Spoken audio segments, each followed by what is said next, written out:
പിന്നെ ഞാൻ അറിയുന്നത് അവരൊക്കെ പറയുന്നു, അവർ 4 പേരും പറയുന്നു അലറി വിളിച്ച് കൈകൂപ്പിയിട്ടാണ് ഞാൻ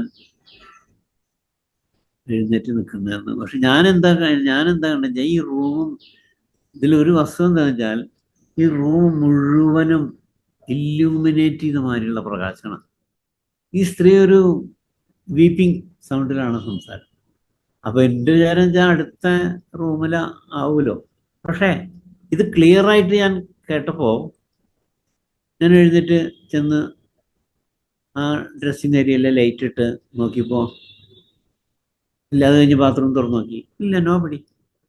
അയാള് അവരുടെ ഭാഷയിൽ പറഞ്ഞാൽ ദർഗയാണ്. കാരണം അവരുടെ കണ്ണുകള് ഇതുമാതിരി രൂക്ഷമായ രീതിയിൽ പ്രകാശിച്ചുകൊണ്ടിരിക്കുന്ന കണ്ണുകളാണ്.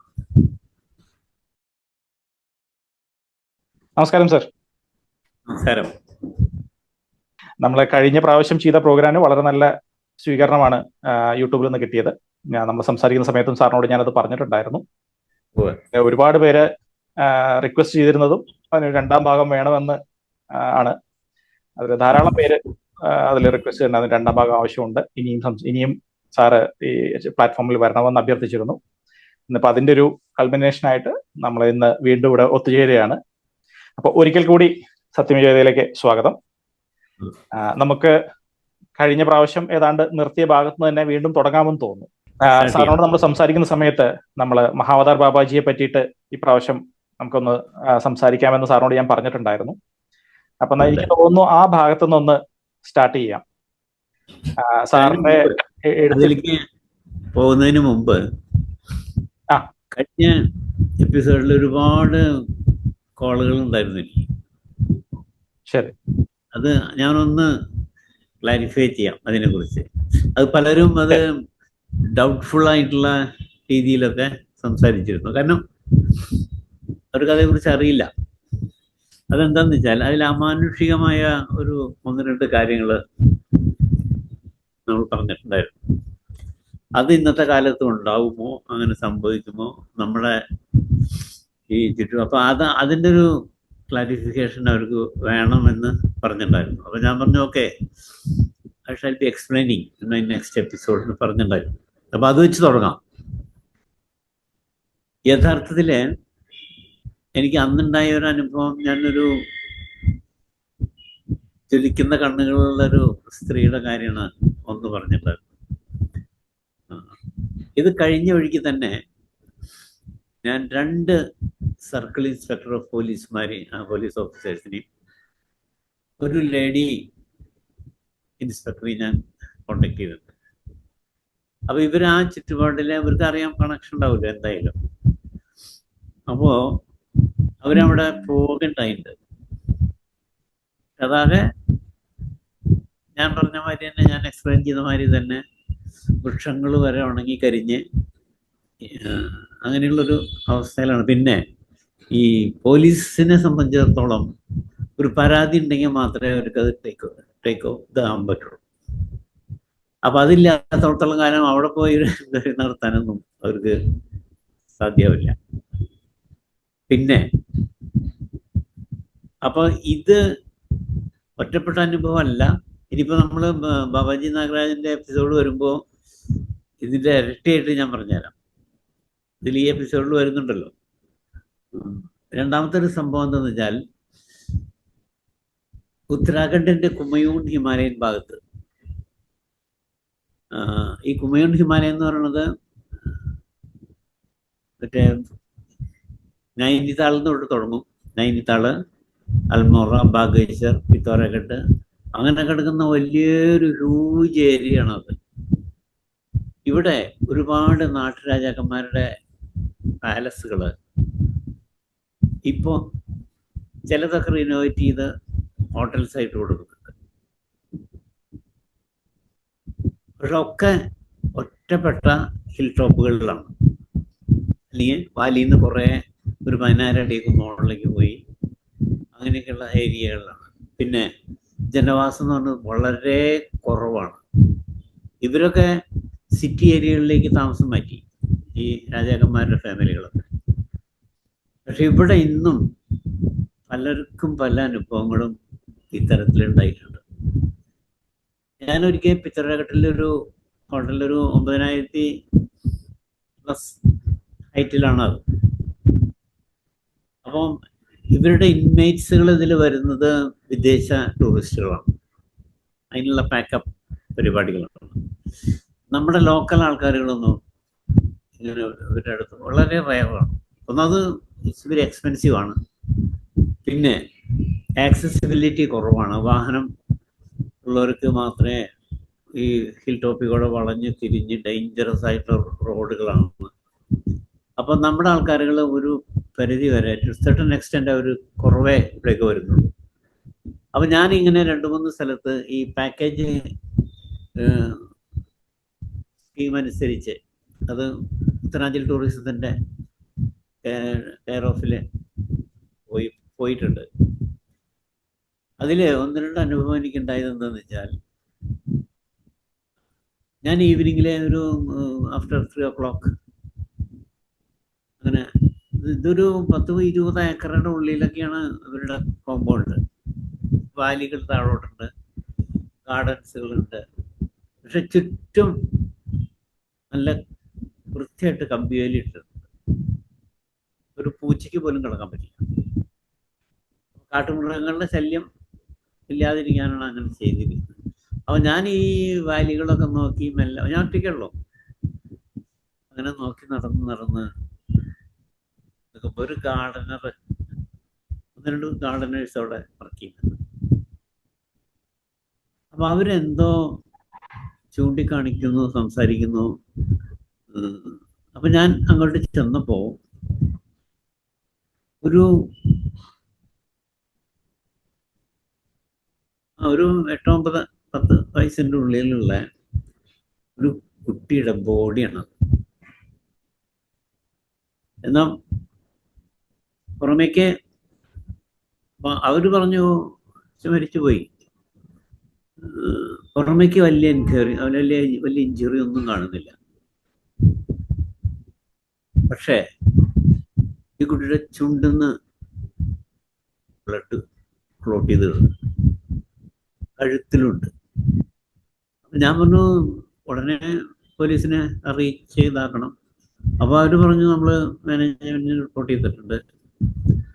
പിന്നീട് അപ്പം അതിന് 1 മണിക്കൂറൊക്കെ കഴിഞ്ഞ് പോലീസ് വന്നു, ഈ ബോഡി കൊണ്ടുപോയി. അപ്പം അങ്ങനെ ഇരിക്കുമ്പോഴത്തൊക്കെ കഴിഞ്ഞ് കൗണ്ടറിൽ എത്തിയിട്ട് ഞാനിങ്ങനെ അവിടുത്തെ റിസപ്ഷനിലായിട്ട് സംസാരിച്ചിരിക്കുമ്പോൾ അവർ പറയുന്നു, ഇത് ഇടയ്ക്ക് നടക്കുന്നുണ്ട്. തന്നെയല്ല, അത് ഒരു തുമ്പില്ലാത്തൊരു കേസായി പോകുന്നു. അപ്പം ഞാൻ ചോദിച്ചു, ഒരു ഐഡിയ ഇല്ലേ എന്ന് ചോദിച്ചു. അപ്പം അത് ഫോറിനേഴ്സ് ആണല്ലോ അധികം ഇൻവൈറ്റ്സുകളായിട്ട് വരുന്നത്. അപ്പോൾ അങ്ങനെ പലരെയൊക്കെ ചോദ്യം ചെയ്യലൊക്കെ ഉണ്ടായിട്ടുണ്ടെങ്കിലും ഈ ഗാർഡനർ ഒരു കാര്യം പറഞ്ഞത്, ഒരു സ്ത്രീയെ ഈ ഭാഗത്ത് കണ്ടു. അയാള് അവരുടെ ഭാഷയിൽ പറഞ്ഞാൽ ദർഗയാണ്. കാരണം അവരുടെ കണ്ണുകള് ഇതുമാതിരി രൂക്ഷമായ രീതിയിൽ പ്രകാശിച്ചുകൊണ്ടിരിക്കുന്ന കണ്ണുകളാണ്. അപ്പൊ ഞാൻ ചോദിച്ചു, നിനക്ക് അടുത്ത് ചെന്ന് സംസാരിക്കാനോ? No, nice. അപ്പൊ അവരുടെയൊക്കെ സംസാരത്തില് ഇത്തരത്തിലുള്ള അരൂപികള് ഇവിടെ കാണുന്നുണ്ട്. ചിലപ്പോൾ രൂപത്തിൽ കാണാം, ചിലപ്പോൾ രൂപമില്ലാതെ കാണാം. അതുകൊണ്ട് ഇവരൊക്കെ ഒരു 4 മണി 4:30 മണിയായി കഴിഞ്ഞാൽ ഈ കോമ്പൗണ്ടിൻ്റെ ഉള്ളിൽ നിന്ന് പുറത്തു വന്ന് ഇവിടേക്ക് വരും. അപ്പം ഞാനിത് മനസ്സിൽ വെച്ചുകൊണ്ട് മറ്റ് സ്ഥലങ്ങളിലുള്ള ഹോട്ടലുകളിലൊക്കെ ചെല്ലുമ്പോൾ ഞാൻ ഇതേക്കുറിച്ചൊരു സൂചന കാര്യങ്ങളൊക്കെ ചോദിക്കുമ്പോൾ ഇവരൊക്കെ ഇതുണ്ട് എന്ന് സമ്മതിക്കുന്നവരാണ്. പക്ഷെ അവരതിനുള്ള ഏലസുകൾ, നമ്മൾ കയ്യിൻ്റെ തണ്ടയിൽ കിട്ടുന്ന ഏലസ്, കഴുത്തിൽ ഒരുപാട് സാധനങ്ങൾ കഴുത്തിലുണ്ട്. ഇത് സ്ത്രീ പുരുഷ ഭേദമന്യേ. ഇതൊക്കെ ഇതിൻ്റെ പ്രൊട്ടക്ഷൻ ആണെന്നുള്ളതാണ് അവരുടെ മറുപടി. അപ്പോൾ ഇനി ഈ യാത്രയുടെ ഇടയിൽ ഞാനൊരു പോലീസ് സ്റ്റേഷനിൽ ബന്ധപ്പെടാനുണ്ടായി. ജസ്റ്റ് ഒന്ന് ഇതേക്കുറിച്ച് അറിയാൻ വല്ല സാധ്യത ഉണ്ടോ എന്ന് അറിയാൻ വേണ്ടി ഞാനൊരു ഇൻസ്പെക്ടറായിട്ട് സംസാരിച്ചു. അപ്പോൾ ആള് പറഞ്ഞു, അതേക്കുറിച്ചൊന്നും അന്വേഷിച്ച് നടക്കണ്ട, വളരെ ഡേഞ്ചറസ് ആണത്. പിന്നെ ഞങ്ങളെ സംബന്ധിച്ചിടത്തോളം ഒരു കുട്ടി അതുമാതിരി കിട്ടി, ഈ കുട്ടിക്ക് എന്താണ് സംഭവം, ഈ കുട്ടിയുടെ രക്തം കണ്ടമാനം നഷ്ടപ്പെട്ടിട്ടുണ്ട് എന്നുള്ളതാണ് മെഡിക്കൽ റിപ്പോർട്ട്. വേറെ യാതൊരു ഇഞ്ചറിയില്ല. അപ്പോൾ നമ്മൾ ഹൊറർ ഓഫ് ഡ്രാക്കുളയുടെ കാലഘട്ടത്തിലേക്ക് തിരിച്ചു പോകുന്ന മാതിരിയുള്ള ഒരു സംഭവങ്ങളാണ് വരുന്നത്. ഒരുപാട് നിരവധി പോലീസ് ഓഫീസേഴ്സിനെ ഞാൻ ഈ യാത്രാമധ്യേ യാത്രയുടെ ഭാഗമായിട്ടും അല്ലെങ്കിൽ എസ്കോർട്ടിൻ്റെ ഭാഗമായിട്ടും ഒക്കെ ഉണ്ടായിട്ടുണ്ട്. അതേമാതിരി ഈ ഭാഗത്ത് തന്നെയാണ് ഒരിക്കലൊരു അവിസ്മരണീയമായ വേറൊരു സംഭവം ഉണ്ടായി. ഇതിൽ മറ്റേ രീതിയിലുള്ള ഒന്നല്ല. ധവളി ഗംഗയുടെ ഉത്ഭവത്തു നിന്നുള്ള ഒരു സ്ട്രീം മുകളിലുണ്ടെന്ന് പറഞ്ഞിട്ട് അത് കാണാൻ വേണ്ടി ഞാനും എൻ്റെ കൂടെയുള്ള രണ്ടുപേരും രൂപ് സിംഗും രൂപിന്ദറും കൂടി, അപ്പം 14 കിലോമീറ്റർ നടക്കണം. 14-15 കിലോമീറ്റർ വരും. ഒരു ഒറ്റയടിപ്പാതയേ ഉള്ളൂ, നിറച്ച് റോക്കും കാര്യങ്ങളൊക്കെ ആയി. റോക്കിൻ്റെ മുകളിൽ കൂടെ കയറണം. പക്ഷെ ഇതിലൊക്കെ അത്ഭുതം അവർ പറഞ്ഞത്, ആ നാട്ടുകാർ പറഞ്ഞത്, ഈ 14 കിലോമീറ്റർ 15 കിലോമീറ്റർ കഴിഞ്ഞാൽ ഒരു ഗ്രാമമുണ്ട്. അപ്പോൾ ഈ വഴിയിലിടയ്ക്ക് ഈ പാറ പൊട്ടിക്കുന്ന പണിക്കാരെയൊക്കെ കണ്ടു. അപ്പോൾ അവർ പറഞ്ഞൊരു ചെറിയൊരു ഡാബ 2 കിലോമീറ്റർ പോയാൽ ഉണ്ട്. അപ്പം ഞങ്ങൾ അത് ലക്ഷ്യം വെച്ച് നടന്ന് ഈ ഡാബയുടെ മുമ്പിലെത്തി. ഒരു ചെറിയൊരു ഡാബ, ചോളത്തിൻ്റെ വൈക്കോൽ കൊണ്ടൊക്കെ മേഞ്ഞ്. അപ്പം ഞങ്ങൾ ചെല്ലുമ്പോൾ ഇതിൻ്റെ തൂണും ചാരി ഒരു 10-12 വയസ്സുള്ള ഒരു പെൺകുട്ടി തല താത്തി നിൽക്കുക. കാരണം എന്താ വെച്ചാൽ ഈ ദാപക്കാരൻ അവളെ ശകാരിക്കുകയാണ്. കുട്ടിയുടെ ഡ്രസ്സ് തന്നെ പരിതാപകര, കീറിയ ഒരു പാവാട, ഒരു ഒക്കെയാണ്. അപ്പോൾ ഞാനിത് ശ്രദ്ധിച്ചപ്പോൾ അവൻ പറയുന്നത് എന്താണെന്ന് വെച്ചാൽ, നിനക്ക് ഞാൻ എത്ര നാളെ കടം തരാം, എത്ര ദിവസമായി ഇത് തുടങ്ങിയിട്ട്, നീ ദിവസം കാലത്ത് ഉച്ചയ്ക്കും വരും, ഞാൻ തരും, എനിക്കിത് വിറ്റല്ലാണ്ട് എനിക്ക് പൈസ വേണ്ടേ, ഇന്നൊന്നുമില്ല, നീ പൊക്കോ എന്നൊക്കെ പറഞ്ഞ് ആട്ടി ഓടിക്കാം. അപ്പം ഞാൻ ലാഭക്കാരൻ്റെ അടുത്ത്, നിങ്ങൾ ബാഗൊക്കെ ഇറക്കി വെച്ചേ, ലാഭക്കാരനോട് ചോദിച്ചു എന്താ സംഭവം എന്ന് വെച്ചു. അപ്പോൾ പറഞ്ഞു, സാബ് ഇവളുടെ അമ്മ വയ്യാണ്ട് എടുക്കാണ്, ഇപ്പോൾ ഇന്നൊക്കെ ഒരു 10 ദിവസമായി, കുട്ടിക്ക് കാലത്തും വൈകുന്നേരം ഞാൻ കൊടുക്കുന്നുണ്ട്. ഇനി അവള് രോഗമൊക്കെ മാറി വന്ന് പണിയെടുത്തിട്ട് കാശ് തരാമെന്നാണ് പറയണത്. പക്ഷെ എനിക്ക് ഇത്രയും റേഷൻ സാധനങ്ങൾ മുഴുവൻ ഈ താഴേന്ന് ചുവന്ന് കൊണ്ടുവന്ന് ഇവിടെ വിറ്റ് വേണം എനിക്ക് ഉപജീവനത്തിന്. അപ്പം ഇത് കടം പോയി കഴിഞ്ഞാൽ, അതാണ് അയാളുടെ ഭാഷ്യം. അപ്പം ഞാൻ അങ്ങോട്ട് പറഞ്ഞു, നീ ആദ്യം തന്നെ ഈ കുട്ടിക്ക് പ്രോട്ടീൻ കറിയും കൊടുക്കുക. അത് ഉണ്ടാക്കി കുട്ടിക്ക് കൊടുത്തു. അത് ആർത്തിയോടുകൂടി അത് കഴിച്ചത്. അവര് അലുമിനിയം ചോറ്റും പാത്രം കൊടുക്കുന്നുണ്ട്, അതിലാണ് അമ്മയ്ക്കുള്ള അതും കൊടുക്കാൻ പറഞ്ഞു. അത് കൊടുക്കാൻ പറഞ്ഞു. ഞാൻ എൻ്റെ കൂടെയുള്ളവരോട് പറഞ്ഞു, നമുക്ക് ഇവളുടെ കൂടെ പോവാം, എന്താണ് സിറ്റുവേഷൻ, എന്താ അസുഖം എന്ന് അറിയാലോ എന്ന് അറ്റ്ലീസ്റ്റ്. അങ്ങനെ ഞങ്ങളൊരു 1.5 കിലോമീറ്ററോളം ഈ പാറയുടെ മുകളിൽ കൂടെയൊക്കെ കയറി ഇറങ്ങി ഇവിടെ ചെന്നപ്പോൾ വിഴാരായി നിൽക്കുന്ന ഒരു കുടിലാണ്. ചോളത്തിൻ്റെ വക്കോലുകൊണ്ട് മേഞ്ഞതാണ്. അതിലാകൊരു പിന്നെയുള്ളൂ. നിങ്ങൾ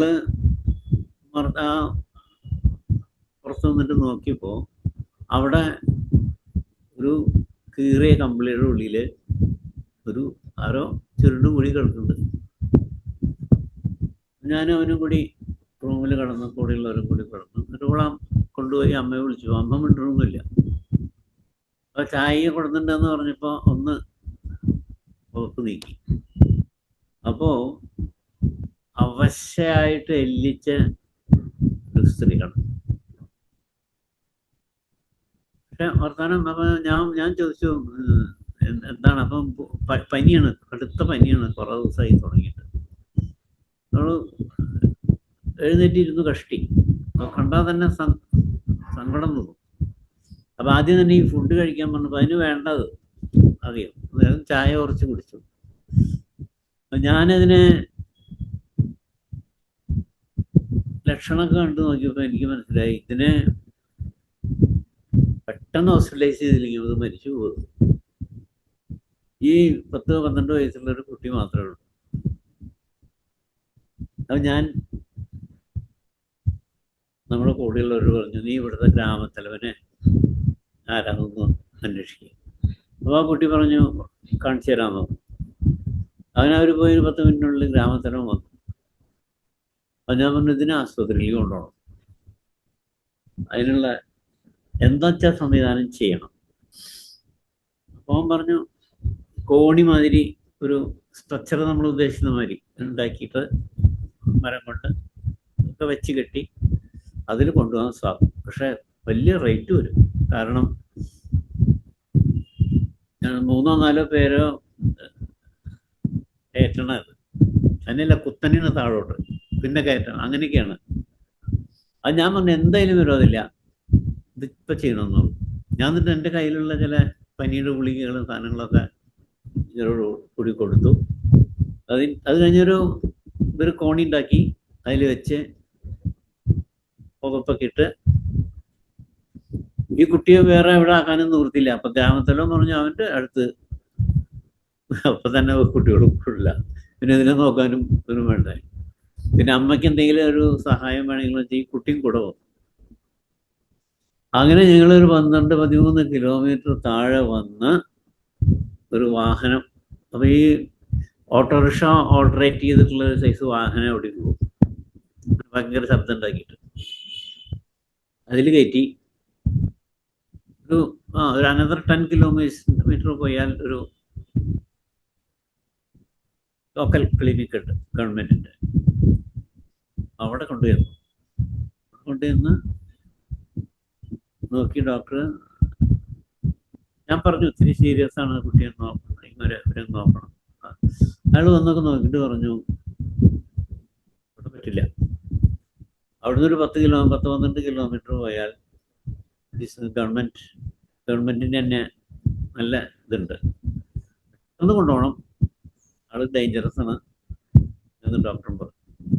ഉടനെ ആ വണ്ടിയിൽ തന്നെ ഞങ്ങൾ അവിടെ എത്തിച്ചു. അപ്പോൾ അവിടെ ഒരു ബോർഡ് കണ്ട ഒരു MD ഫിസിഷ്യനാണ്. അയാളുടെ അടുത്ത് ഞാൻ ചെന്ന് റിക്വസ്റ്റ് ചെയ്തു, ഇങ്ങനെ ഇവിടുന്ന് കൊണ്ടുവരുന്നതാണ്. അപ്പോൾ ആളെന്നെ നോക്കി, ഒരു അത്ഭുതം മതി. എന്നിട്ട് അങ്ങനെ അഡ്മിറ്റ് ചെയ്തു. എന്നിട്ട് പറഞ്ഞു ആൻറ്റിബയോട്ടിക് പെട്ടെന്ന് കൊടുക്കണം, ഇവിടെ ഇല്ല. പറഞ്ഞു മേടിക്കാം.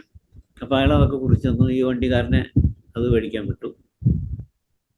അങ്ങനെ ഇപ്പം ഞാൻ പറഞ്ഞു ഞങ്ങളിങ്ങനെ ഒരു ദൗത്യം ആയിട്ട് ഇപ്പം ഞങ്ങളുടെ 3 ഈ ഹെവി ബാഗേജൊക്കെ അവിടെ വെച്ചിരിക്കുക. ഈ കുട്ടറ ചായക്കടയിൽ അവിടുത്തെ ഡാബയിലെ. അങ്ങനെ അതൊക്കെ അറേഞ്ച് ചെയ്ത് കഴിഞ്ഞിട്ട് ഞാൻ ഈ ഡോക്ടർക്ക് പറഞ്ഞു ആവശ്യങ്ങൾ ചെയ്യണം, മരുന്ന് പഠിക്കാനൊക്കെ ആയിട്ട്. കുട്ടിയുടെ കയ്യിൽ വേറെയും കാശു. ഇത് കഴിഞ്ഞിട്ട് പിന്നെ ഞങ്ങൾ അവിടുന്ന് പോയി സന്ധ്യയോട് കൂടിയിട്ടാണ് ഞങ്ങൾ പിന്നെ ഞങ്ങളുടെ ലാഭക്കാരുടെ അവിടെ. അപ്പൊ ഈ ഗ്രാമത്തലവൻ പറഞ്ഞു അയാളുടെ മറുത്ത് കിടക്കാം, പിന്നെ രാത്രി സഞ്ചരിക്കാൻ പറ്റില്ല. അങ്ങനെ അങ്ങാരുടെ കൂടെ ഒരു ഫുഡൊക്കെ കഴിച്ച് ഞങ്ങൾ പിറ്റേ ഏർലി മോർണിംഗിൽ ഞങ്ങൾ താഴോട്ട്. അപ്പൊ ഞങ്ങളുടെ ഡെസ്റ്റിനേഷനിലേക്കൊന്നും പോകാൻ പറ്റിയില്ല. അങ്ങനെ ഞങ്ങൾ താഴെ വന്ന് തലേ ദിവസം വണ്ടിക്കാരൻ തന്നെ വിളിച്ച് ഹോസ്പിറ്റലിലെത്തി അവിടെ ഫിസിഷ്യനെ കണ്ടു. പറഞ്ഞു ന്യൂമോണിയ ബാധിച്ച് ആകെ പ്രശ്നത്തിലാണ്, ലിവറും പ്രശ്നമുണ്ട്, പക്ഷെ റിക്കൂപ്പ് ചെയ്യാൻ പറ്റും. കാരണം ആൻറ്റിബയോട്ടിക്കൊക്കെ കൊടുത്തിട്ടുണ്ട്. അങ്ങനെ അപ്പം ഞങ്ങളുടെ കൂടെ ഈ ഡാബക്കാരൻ ഇവരുടെ ഒരു സഹായി അയച്ചു തന്നിട്ട്, ഈ രോഗിയുടെ ഒരു റിലേറ്റീവാണ്. അപ്പം അവനോട് നിൽക്കാൻ പറഞ്ഞു. അവൻ്റെ കയ്യിൽ ഞാൻ 32,000 രൂപയോളം കൊടുത്തു. എന്തെങ്കിലും മരുന്ന് മേടിക്കാനൊക്കെ വേണം. എന്നിട്ട് ഞാൻ ഡോക്ടറെ വീണ്ടും കണ്ടു. അങ്ങോട്ട് ഞാൻ പേയ്മെൻറ്റ് ഓഫർ ചെയ്തപ്പോൾ അത് പറഞ്ഞു, നോ, ഐ വോണ്ട് അക്സെപ്റ്റ്. ഞാൻ മേടിക്കുകയൊക്കെ ചെയ്യും, ബട്ട് നിങ്ങൾ ഇത്രയും ത്യാഗം സഹിച്ച് ഇത്രയും സ്ട്രഗിൾ ചെയ്തിട്ട് കൊണ്ടുവന്നതല്ലേ, ഇത് ഞാൻ രക്ഷിച്ചെടുക്കാം. ഞാൻ അങ്ങേരുടെ മൊബൈലൊക്കെ വാങ്ങിച്ചു. അങ്ങനെ പിന്നെ ഞങ്ങളുടെ യാത്ര അനുസരിച്ച് അവിടുന്ന് പോകുന്നു. അവിടുന്ന് പിറ്റേ ദിവസം ഞാൻ വിളിച്ചു ഡോക്ടറെ. മൊബൈൽ റേഞ്ചുള്ള സ്ഥലത്തേക്ക് വിളിച്ച് പറഞ്ഞു ഷീസ് റിക്കവറിങ്. പിന്നെ ഒരു 4-2-3 അങ്ങനെ ഇടയ്ക്കിടയ്ക്ക് കോണ്ടാക്ട് ചെയ്തിട്ട് ഒരു 10 ദിവസത്തിനുള്ളിലൊക്കെ ആയിപ്പോൾ പറഞ്ഞു ഡിസ്ചാർജ് ചെയ്ത് വിട്ടിട്ടുണ്ട്. അപ്പം ഞാൻ പോരണ വഴിക്ക് അതും കൂടി ഉണ്ടായി. ആ ഗ്രാമത്തലവൻ്റെ ഇല്ലേ, ഇവരുടെ കുടിൽ നേരെയാക്കി കൊടുക്കാൻ വേണ്ടി എത്രയും 3000 എത്ര രൂപ കൊടുക്കുന്നുണ്ടോ, അത് അയാൾ ചെയ്തോളാം. പിന്നെ നമ്മുടെ ലാഭക്കാരൻ്റെ കടമൊക്കെ വീട്ടിൽ കഴിയുന്നു, ഒന്നെൻ്റെ വീട്ടിൽ. പിന്നെ ഞാൻ പോരുന്നതിന് മുമ്പ് ഒരു 10 ദിവസം 2 ആഴ്ച കഴിഞ്ഞ് ഞാൻ വിളിച്ചപ്പോൾ പറഞ്ഞു അവർ രണ്ടാമത് ചെക്കപ്പിന് വന്നു, നൗ ഷീസ് ഓക്കെ. അപ്പോൾ ഞാൻ പറഞ്ഞു വന്നത് അന്ന് ഞങ്ങൾക്ക് അതിന് അറ്റൻഡ് ചെയ്യാൻ പറ്റിയില്ല എങ്കിൽ ആ കുട്ടി ഒറ്റയ്ക്കാക്കി ആ സ്ത്രീ മരിച്ചു പോകുമായിരുന്നു. അപ്പോൾ ഈ ഹിമാലയൻ യാത്രകളിൽ ഇങ്ങനെയുള്ള ഒരുപാട് ചാരിറ്റികളുണ്ട്. ചിലപ്പോൾ നമ്മുടെ യാത്ര മുടങ്ങും, ചിലപ്പോൾ ഉദ്ദേശിച്ച ഡെസ്റ്റിനേഷനിലേക്ക് നമുക്ക് എത്താൻ ബുദ്ധിമുട്ടുണ്ടാവും, മടങ്ങി പോരേണ്ടി വരും. പിന്നെ എപ്പോഴും നമുക്ക് ഒരു കാര്യം ഇതിലുള്ളതെന്ന് വെച്ചാൽ, ഇപ്പോൾ ടൗൺ ഏരിയ അങ്ങനെയുള്ള സ്ഥലത്തൊക്കെ ആണെങ്കിൽ ഞങ്ങൾ നല്ല ഹോട്ടലേ എടുക്കുള്ളൂ. പക്ഷേ ഒരു കുടിലിൻ്റെ വരാന്തയിൽ വരെ ചിലപ്പോൾ കിടക്കേണ്ടി വരും. ഇതാണ് ഈ യാത്രയുടെ വേറൊരു ഭാഗം. അപ്പോൾ ഇത്തരത്തിലുള്ള അതേമാതിരി തന്നെ ഞങ്ങൾ ഇതുമാതിരി ഈ കൂട്ടത്തിൽ പറയാണ്, ഞാൻ കഴിഞ്ഞ പ്രാവശ്യം അത് പറഞ്ഞതുകൊണ്ട്, ഒരു വീട്ടിൽ നിന്ന് ഒരു പെൺകുട്ടിയെ കല്യാണം കഴിച്ച് പോകണമെങ്കിൽ 1 പവനാണ് സ്ത്രീധനം അന്നത്തെ കാലത്ത്. അന്നൊരു പവന് 20,000 ഉള്ളതെന്ന് തോന്നുന്നു, 18-20 ഉള്ളു. അപ്പം ഞാൻ എപ്പോൾ പോകുമ്പോഴും കുറച്ച് കോയിൻസ് കൈവയ്ക്കും. ചില ബുക്ക് വായിച്ച ആൾക്കാർ ഗൾഫിലൊക്കെ ഉള്ളവർ എന്നെ കാണാൻ വരുമ്പോൾ അവർ ഏൽപ്പിച്ച കോയിൻസ്. ഇങ്ങനെയുള്ളതൊക്കെ നമ്മൾ ഷിംലയിലൊക്കെ ഞാൻ താമസിക്കുന്ന കാലത്ത് അവിടെ എത്തിച്ചു കൊടുക്കാൻ പറ്റില്ല അവരുടെ സ്ഥലത്തേക്ക്, കാരണം അത്രയും ടഫാണ് വഴി. അപ്പം ഇങ്ങനെയുള്ള കുറേ ചാരിറ്റികൾ ഈ യാത്രയുടെ ഇടയിൽ വരും. അപ്പം ഞാൻ പറഞ്ഞു വന്നത്, ഈ വ്യൂവേഴ്സ് നിരവധി ആൾക്കാർ ആവശ്യപ്പെട്ടത് ഈ അമാനുഷികമായിട്ടുള്ള സംഭവങ്ങൾ, ചിലവരത് ഈവൻ എക്സാജറേഷൻ ആണോ എന്നുള്ള സംശയം വരെ പ്രകടിപ്പിക്കുന്നവരുണ്ട്. പക്ഷെ ഒന്ന് ഇതിൽ മനസ്സിലാക്കാനുള്ള വസ്തുത എന്താ വെച്ചാൽ, നമ്മുടെ നാട്ടില് ഇറ്റ്സ് വെരി റയർ എന്ന് വേണമെങ്കിൽ പറയാം. അപ്പം അതുണ്ടായ കാരണമാണ് ഞാനത് മെൻഷൻ ചെയ്തത്. തന്നെയല്ല, ഞാൻ നേരത്തെ തുടക്കത്തിലെ പറഞ്ഞ മാതിരി അതിൻ്റെ ഏറ്റവും പറ്റിയ ആൾക്കാർ പോലീസാണ് അതിന്. പിന്നീട് ഈ ലേഡി പോലീസ് ഓഫീസർ ഒരിക്കൽ വിളിച്ചിട്ട് പറഞ്ഞു, വരുമ്പോൾ ഒക്കെ അന്വേഷിക്കുക ഓരോരോ ലെവലിൽ. അപ്പോൾ ഏതൊരു ഫിഷർമാനും ഇങ്ങനെ സ്റ്റേഷനിൽ വരണം. അപ്പം ആ ഭാഗത്തുള്ളതാണ്. അപ്പോൾ ചോദിച്ചപ്പോൾ പറഞ്ഞു അത്ര,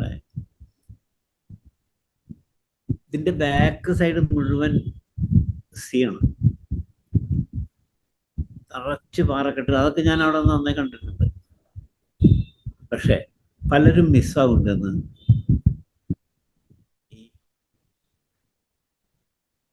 ഈ ലേഡി ഓഫീസർ അന്വേഷിച്ചപ്പോൾ. അപ്പോൾ എല്ലാ ധാരണ എന്ന് വെച്ചാൽ ഈ കടലിൽ പോകുന്നത് ചൂണ്ടലിട്ടിട്ട് മീൻ പിടിക്കാനാണ്. ചിലപ്പോൾ രാത്രി മുഴുവൻ ഇരുന്ന് പിടിക്കേണ്ടി വരും, ചിലപ്പോൾ തിരമാല വന്ന് അങ്ങനെയും സംഭവിക്കാം. പക്ഷെ അതിനൊന്നും പെർഫെക്റ്റ് ആയിട്ടുള്ള ഉത്തരവില്ല. അപ്പോൾ ഞാൻ ഈ ചോദിച്ച ഒരുപാട് ആൾക്കാർക്ക് വിദേശത്തുനിന്നൊക്കെ വിളിച്ച് ചോദിച്ചവരോട് എനിക്ക് പറയാനുള്ള ഉത്തരം എന്താണെന്ന് വെച്ചാൽ, നമ്മൾ ഈ ഭൂമിയുടെ വളരെ കുറച്ചേ അറിഞ്ഞിട്ടുള്ളൂ, വളരെ കുറച്ച്. ആരിപ്പോൾ എല്ലാ തരത്തിലുള്ള മോഡേൺ അമ്യൂണിറ്റീസ് ആൻഡ് ജീവിത സൗകര്യങ്ങൾ കാര്യങ്ങൾ അതൊക്കെ ഉണ്ടെങ്കിലും പലതും നമുക്കിപ്പോഴും റിവീൽ ചെയ്ത് കിട്ടിയിട്ടില്ല. ഇനി നമുക്ക് നമ്മുടെ അടുത്ത പോയിന്റിലേക്ക് പോവാം. സാർ അതുപോലെ ഇപ്പൊ ഞാൻ എന്തായാലും സാർ ഈ ഒരു വിവരം പറഞ്ഞതുകൊണ്ട് കോഴിക്കോട് പ്രസംഗിക്കാനായിട്ട് പോയ സമയത്ത് സാറിന് ഒരു അനുഭവം ഉണ്ടായി എന്ന് പറഞ്ഞു. ഇതുപോലൊരു അനുഭവം ഉണ്ടായി, നമുക്ക് പ്രോഗ്രാമിൽ അത് ഞാൻ സംസാരിക്കാമെന്ന് പറഞ്ഞിരുന്നു 2-3 വർഷം മുമ്പ്. അത് മനോരമയുടെ ഓർത്തോസ് പ്രോഗ്രാം ഉണ്ടായിരുന്നു, ഇക്കൊല്ലം ഉണ്ടായിരുന്നത്. ഇക്കൊല്ലം ഞാൻ പോയി. ഇതിലൊരു കാര്യം കൂടി പറയാനുള്ളതെന്ന് വെച്ചാൽ, ഇത്രയും വലിയൊരു മഹാമേള 3 ദിവസം നടക്കുമ്പോൾ മനോരമ ഗ്രൂപ്പ് മാത്രമേ എന്നെ ക്ഷണിക്കുന്നുള്ളൂ. തിരുവനന്തപുരത്ത് വേറൊരു പേപ്പർ ഗ്രൂപ്പുകാരുടെ കനകുന്നിൽ നടക്കുന്നുണ്ട്. അപ്പം എന്നെ വിളിച്ചോളണമെന്ന് നിർബന്ധമൊന്നുമില്ല എനിക്ക്, കാരണം എനിക്ക് അത്രയും സമയം മറ്റു കാര്യങ്ങൾക്ക് ഉപയോഗിക്കാമല്ലോ. But Manorama right from the beginning they were very much particular to invite me and to participate. തന്നെയല്ല, 3 ദിവസം അവിടെ സ്റ്റാർ ഹോട്ടൽ ബുക്ക് ചെയ്ത് ഫുഡ് ആൻഡ് അക്കോമഡേഷൻ, ട്രാൻസ്പോർട്ടേഷൻ, എവിടേക്ക് വേണമെങ്കിൽ നമുക്ക് അവരുടെ ഇതിൽ പോവാം. ഒക്കെ അത്രയും ഇതാണ്. പിന്നെ ഇതിലൊരു കാര്യം ഞാൻ പറയാനുള്ളത് വെച്ചാൽ, ഇപ്പോൾ ഈ ആദി കൈലാസ് യാത്ര എന്ന് പറഞ്ഞ ബുക്കാണല്ലോ അത് ഇംഗ്ലീഷിൽ വന്നത്. ഈ ആദി കൈലാസ് യാത്ര ഞാൻ കഴിഞ്ഞ പ്രാവശ്യം പറഞ്ഞതുകൊണ്ടത് 1.5 വർഷം മനോരമ അവരുടെ ഭാഷാഭൂഷണിയിൽ സീരിയലൈസ് ചെയ്തതാണ് ആ പുസ്തകം. മനസ്സിലായി? അപ്പം അന്ന് തൊട്ട് പിന്നെ അവരുടെ വിഷു പതിപ്പ്, ഓണപ്പതിപ്പ്, ആനുവല്, ഇതിലൊക്കെ എൻ്റെ ലേഖനം മുന്നേ കൂട്ടി വിളിച്ച് എൻ്റെ സൗകര്യത്തിനനുസരിച്ച് വാങ്ങിച്ച് തന്നെയല്ല. അപ്പം അതുകൊണ്ട് തന്നെ അവർ പബ്ലിക്കേഷൻ വിങ് തുടങ്ങിയപ്പോൾ ആദ്യം അവർ ചോദിച്ചൊരു ബുക്ക് എന്നോടാണ്, അവരാണ്, മനോരമയാണ്. ഞാൻ പറഞ്ഞത് ഓക്കെ. അങ്ങനെ അതാണ് 5 ഹിമാലയ യാത്രകൾ. നിരവധി എഡീഷനായി അത്. അപ്പം ഇന്നും ഇപ്പം ഇക്കൊല്ലം ഉണ്ടായപ്പോഴും അതേമാതിരി തന്നെ ഇൻവൈറ്റ് ചെയ്തു. ഞാൻ സമയം ഉണ്ടാക്കി പോയി 3 ദിവസം അവിടെ നിന്നു. പക്ഷേ അതിലെനിക്ക് ഏറ്റവും വലിയൊരു സന്തോഷമുണ്ടായ സംഭവം എന്ന് വെച്ചാൽ, എന്നെ കേരളവർമ്മ കോളേജിലത്തെ മലയാളം പ്രൊഫസറായിരുന്നു പ്രൊഫസർ KP ശങ്കരൻ. പ്രശസ്ത നിരൂപകനാണ്, സാഹിത്യ രംഗത്ത് വെരി വെരി വെൽ എസ്റ്റാബ്ലിഷ്ഡ് ആണ് ആള്. ഇപ്പോൾ ഒരു 92 ആയി വയസ്സ്. അപ്പോൾ മാഷ് തൃശ്ശൂരിൽ നിന്ന് മക്കളുടെ കൂടെ അവർ കോഴിക്കോടാണ്, അവിടേക്ക് ഷിഫ്റ്റ് ചെയ്യും. അപ്പോൾ ഞങ്ങൾ തമ്മിൽ പിന്നെ മൊബൈലൊന്നും ആളങ്ങനെ ആദ്യം മുതലേ ഉപയോഗിക്കില്ല. അപ്പം ഞങ്ങളുടെ കമ്മ്യൂണിക്കേഷൻ കുറേ കുറഞ്ഞു പോയി. അപ്പം മാഷ് അവിടെ ഉണ്ടെന്നുള്ള അറിഞ്ഞപ്പോൾ മനോരമക്കാർ വണ്ടി അറേഞ്ച് ചെയ്ത് തന്നു. ഒരു 15 കിലോമീറ്ററോളം ഉണ്ട് ദൂരം. അപ്പം മാഷ്ക്ക് മെമ്മറിയൊക്കെ കുറേശ്ശെ പെയ്ഡുണ്ട്. ഞാൻ ചെന്ന പക്ഷേ ഒരു കാര്യം ലക്കിൽ എന്തുണ്ട് വെച്ചാൽ, എന്നെ കണ്ട വഴിക്ക് തിരിച്ചറിയും. അപ്പം മാഷ വൈഫും മകളും പറയണത് അങ്ങനെയൊന്നും പെട്ടെന്ന് തിരിച്ചറിയില്ല, നടക്കും, ഭക്ഷണം കഴിക്കും, കെടുക്കും. സാഹിത്യമായിട്ടുള്ള എല്ലാ കണക്ഷൻസും പോയി. അപ്പോൾ ആ ഗുരുനാഥനെ കണ്ട് ഒരു മുണ്ട് കൊടുത്ത് കാക്കിൽ നമസ്കരിച്ച്, അപ്പോൾ അത് ഈ ഇപ്പോഴത്തെ ഹോർത്തസിലാണ് അത് സാധിച്ചത്. അപ്പം അവിടെ 3 ദിവസം ഉണ്ടായപ്പോൾ അവിടെ കുറേ ടോക്ക് എടുത്തിട്ടുണ്ട് അവർ, മനോരമക്കാർ. അതവരും യൂട്യൂബിൽ വന്നിട്ടുണ്ട്. അപ്പോൾ ഇതിൻ്റെ ഫസ്റ്റ് എഡീഷൻ ഇതിലാണ് ആ ഹോട്ടലിലുണ്ടായത്. അന്ന് ഇതുമാതിരി ഇവർ ബുക്ക് ചെയ്തു തന്നെ. അതായത് തൃശ്ശൂരിൽ നിന്ന് വന്ദേ ഭാരതിൽ, ട്രെയിനിൽ, റിട്ടേൺ എല്ലാവരാണ്, എവറിത്തിങ്. അങ്ങനെ അന്ന് അപ്പോൾ അവരെ റെയിൽവേ സ്റ്റേഷൻ തന്നെ അവരുടെ ഒരു റിസപ്ഷൻ ഡെസ്ക് ഉണ്ട് അവിടെ. അവർ വന്ന് വാഹനത്തിൽ കൊണ്ടുപോയി എന്നെ ഒരു ഹോട്ടലിൽ കൊണ്ടാക്കി. ഞാനിത് കഴിഞ്ഞ എപ്പിസോഡിൽ പറഞ്ഞോ? ഇല്ലല്ലേ? ഓക്കെ, ഇത് പറഞ്ഞിരുന്നില്ല. സാർ ഓക്കെ, ഇപ്രാവശ്യം അതിനെപ്പറ്റി എന്നെ ഓർപ്പിക്കും, ഞാൻ പറയാമെന്ന് പറഞ്ഞിരുന്നു. Okay, okay, okay. അപ്പൊ ഇവരെന്നെ ഹോട്ടലിലെ റിസപ്ഷനിൽ എന്നെ അക്കോമഡേറ്റ് ചെയ്തത് 9th ഫ്ലോറിലാണ്, 9th or 7th, last ഫ്ലോറിലാണ്. അങ്ങനെ ഞാൻ ചെന്ന റൂമിൽ കാലത്താണ്. അത് കഴിഞ്ഞ് ഞങ്ങള് അന്ന് വേറെ പ്രോഗ്രാമൊന്നുമില്ല. അപ്പൊ ഇതുമാതിരി കോഴിക്കോട് കസ്ബ സ്റ്റേഷനിൽ 1-2 പോലീസ് ഓഫീസർമാര് കാണാൻ വരാമെന്ന് പറഞ്ഞു. അങ്ങനെ അവര് വന്നു. അപ്പൊ ബുക്ക് വായിച്ചാറാണ്. അതൊക്കെ കഴിഞ്ഞ് ഞങ്ങള് ഫസ്റ്റ് ഫ്ലോറിലാണ് റെസ്റ്റോറൻറ്റ്. അപ്പോൾ food and everything is free. ഇപ്പോൾ ഗസ്റ്റ് ഉണ്ടെങ്കിലോ ആരുണ്ടെങ്കിലും ഒക്കെ ഫ്രീ ആണ്. അത് ഞങ്ങൾ ചായ സിന്തോ സ്നാക്സ് ഒക്കെ കഴിച്ചിങ്ങനെ ഇരിക്കുമ്പോൾ അപ്പുറത്തെ ടേബിളിൽ അതിലൊരാളെ എനിക്ക് മുഖപരിചയമുണ്ട് നല്ലോണം. അപ്പോൾ എന്നെ തന്നെ നോക്കിക്കൊണ്ടിരിക്കുക രണ്ടാളും. അപ്പം ഞങ്ങൾ ഈ വർത്തമാനത്തിനിടയിൽ ഞാൻ ശ്രദ്ധിച്ചപ്പോൾ അവർ ഇങ്ങോട്ട് തന്നെ നോക്കുന്നുണ്ട്. അപ്പം ഞാൻ വിചാരിച്ചു അതൊന്ന് പെരുമ്പടം ശ്രീധരൻ സാറാണ്, മറ്റേതാരാന്ന് എനിക്ക് മനസ്സിലായില്ല. അങ്ങനെ ഇവർ യാത്ര പറഞ്ഞ് എഴുന്നേറ്റ് വഴിക്ക് ഞാൻ അവരുടെ ടേബിളിൻ്റെ അടുത്ത് ചെന്നു. എന്നിട്ട് ഞാൻ പെരുമ്പടം സാറല്ലേ എന്ന് ചോദിച്ചു പറഞ്ഞു. മനസ്സിലായി ഞങ്ങൾക്ക്. ഒന്ന് രാജകൃഷ്ണൻ, പ്രൊഫസർ രാജകൃഷ്ണനാണ്. നിരൂപണ രംഗത്ത് എസ്റ്റാബ്ലിഷ്ഡാണ് സാർ. അങ്ങനെ അവര് ഇരിക്കാൻ പറഞ്ഞു. ഞങ്ങളിരുന്നു, വർത്താനം പറഞ്ഞു. അപ്പോൾ ബുക്കുകളൊക്കെ വായിച്ചിട്ടുണ്ട്.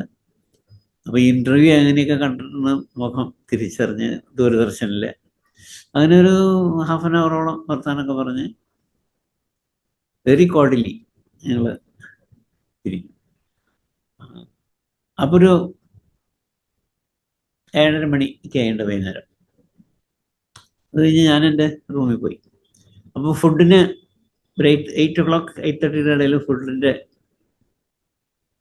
ഇതിന് അവർ പറഞ്ഞിട്ടുണ്ട്.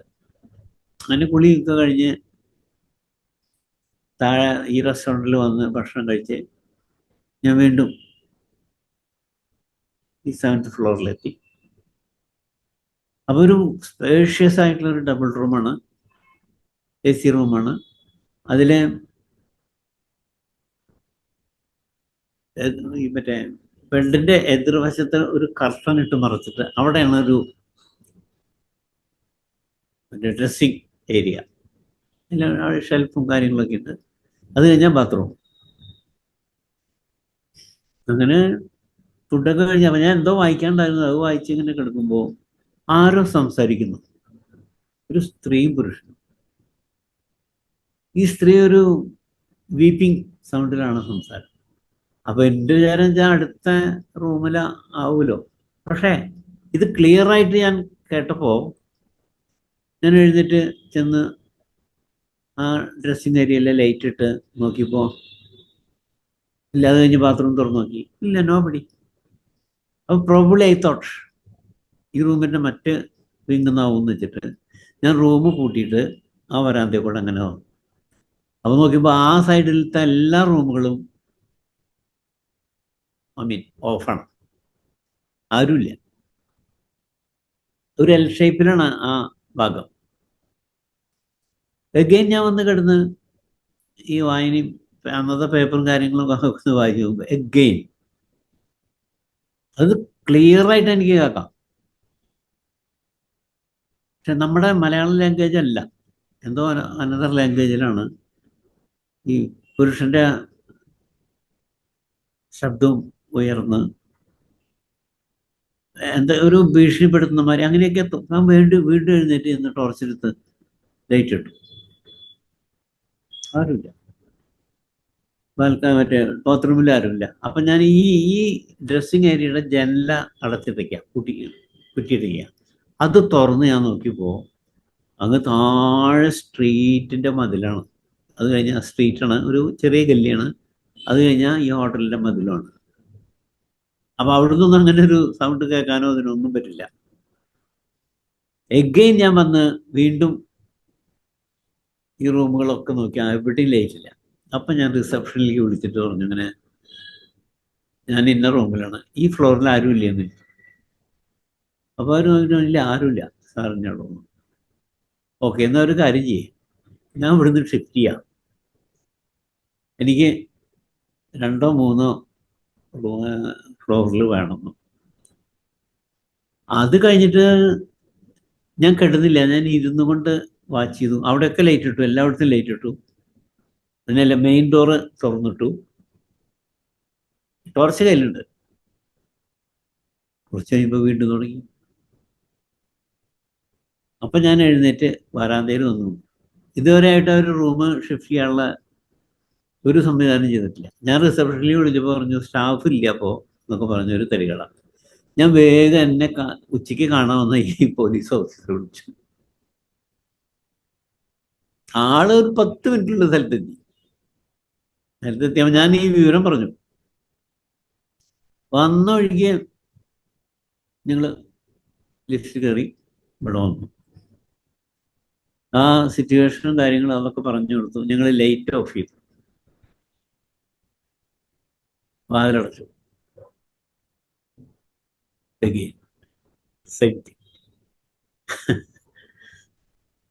അപ്പം ആള് അങ്ങനെ സബോർഡിനേറ്റിനെ വിളിച്ചു.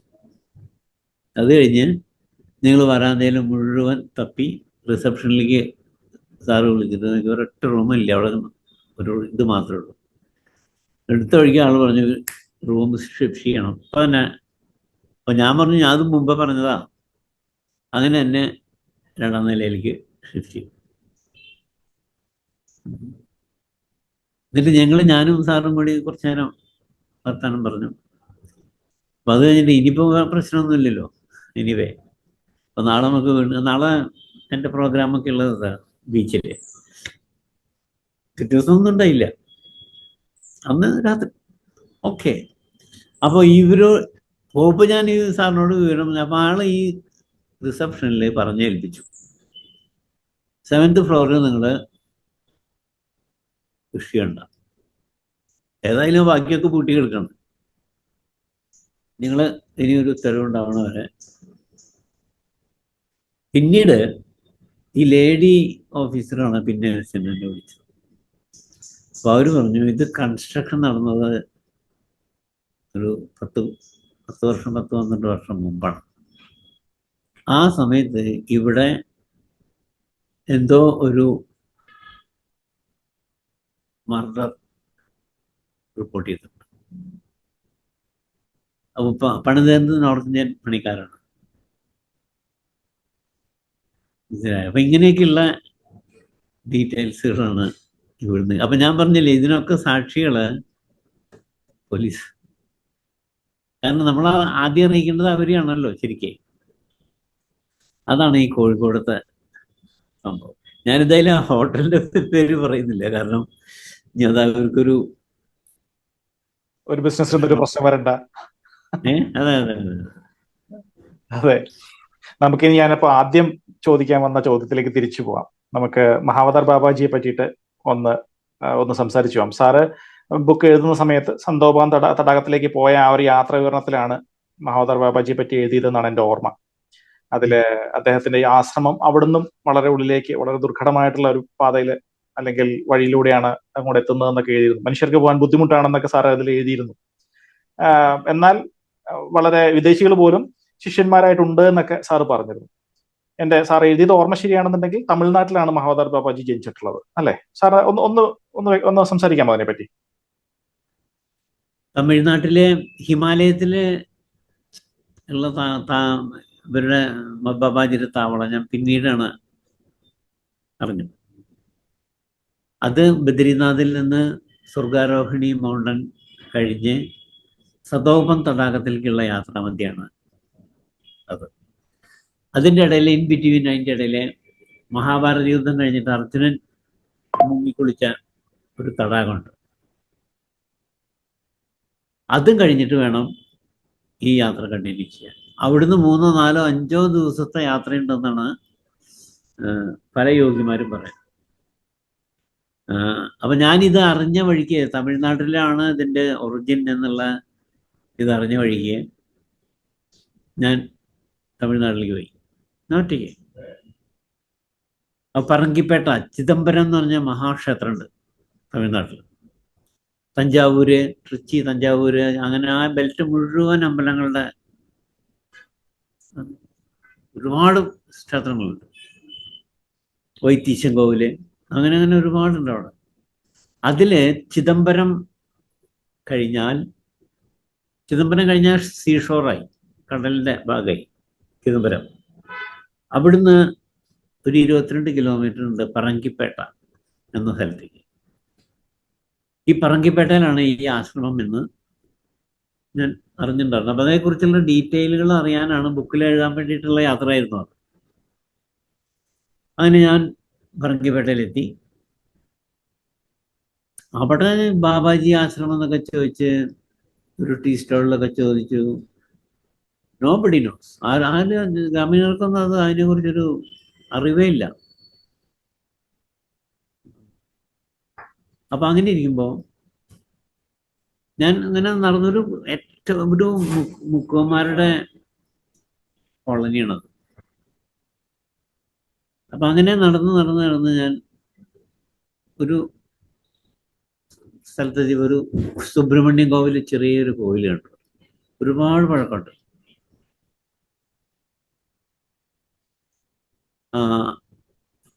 അവിടെ ഒരു സ്ത്രീയോട് ഞാൻ ചോദിച്ചു, ഞാൻ ഇങ്ങനെ ബാബാജി, മഹാവതാർ ബാബാജി ആശ്രമം. അപ്പോൾ അവരെന്നെ ഒരു 100 മീറ്ററോളം അങ്ങോട്ട് നടന്നിട്ട് കാണിച്ചു. അവരൊരു മുള്ളുവേലി കൊണ്ട് ആണ് ഇതിലേക്ക് അത് അടച്ചു വെച്ചിട്ടുണ്ട്. ഞങ്ങൾ ചെന്ന് പുള്ളി കടന്നു. അപ്പോൾ അവിടെ ഒരു തമിഴ് ലേഡിയാണ് അതിൻ്റെ നോട്ടക്കാരി. ഒരു 20 സെൻറ്റ് ഉണ്ടാവും സ്ഥലം. അവിടെ ഒരു കരിങ്കല്ലില് ഒരു രൂപമുണ്ട്. മറ്റ് ഷെഡോ കാര്യങ്ങളോ യാതൊന്നുമില്ല. ഈ കെയർ ടേക്കർ ലേഡിക്ക് കാണാൻ വേണ്ടി ഇതിന് റെസ്റ്റ് ചെയ്യാനൊക്കെ ആയിട്ട് ചെറിയൊരു ഷെഡും ഉണ്ട്. അങ്ങനെ അവിടെ നിന്ന് തൊഴുത്. അപ്പം അവിടെ ആ ലേഡി പറഞ്ഞു തന്നു, ഇതിനെക്കുറിച്ച് കൂടുതൽ അറിയണമെങ്കിൽ സുബ്രഹ്മണ്യം കോവിലിൻ്റെ അടുത്തുള്ള ഒരു വീടുണ്ട്, ഒരു ബ്രാഹ്മണൻ്റെ, അവിടേക്ക് പോവാന്ന് പറഞ്ഞു. അവിടെ ചെന്ന് അങ്ങേരാണ് എനിക്ക് ഇതിൻ്റെ മുഴുവനും ചരിത്രവും പറഞ്ഞു തന്നു. ഇത് പിന്നീട് അത് ഞാൻ ഒരു ബുക്കൊക്കെ ഉണ്ട് അതിൻ്റെ തമിഴില്, അതൊക്കെ നോക്കി. അപ്പോൾ ബ്രിട്ടീഷ് ഭരണകാലത്ത് 17-ാം നൂറ്റാണ്ടിൻ്റെ ആരംഭത്തിലാണ് തോന്നുന്നത്, തളിപ്പറമ്പിൽ നിന്ന് ഒരു ബ്രാഹ്മണ കുടുംബം ഈ ചിദംബരത്ത് തപസ് ചെയ്യാൻ, മക്കളില്ല. ഒരു 40-45 വയസ്സൊക്കെ ആയി സ്ത്രീക്ക്. അപ്പം ഇനി മക്കളില്ല, ഉണ്ടാവില്ല എന്നുള്ള ധാരണയിൽ ചിദംബരത്ത് വന്ന്. അപ്പം അവിടെ പൂജയുടെ ഒരു ചെറിയ പൂജ സഹായിയൊക്കെ ആയി.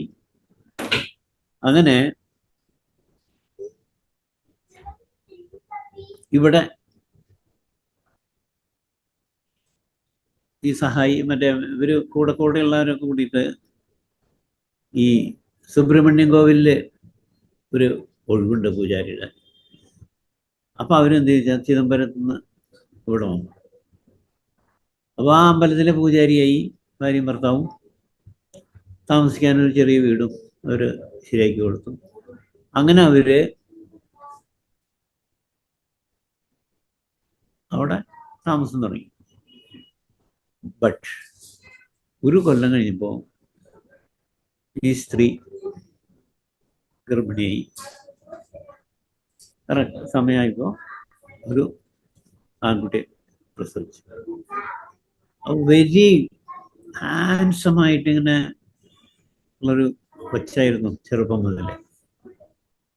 അപ്പം അവിടെയുള്ള പൂജാരി വീട്ടിലൊക്കെ ഇങ്ങനെ നടന്ന് ഇതൊക്കെ ആവും.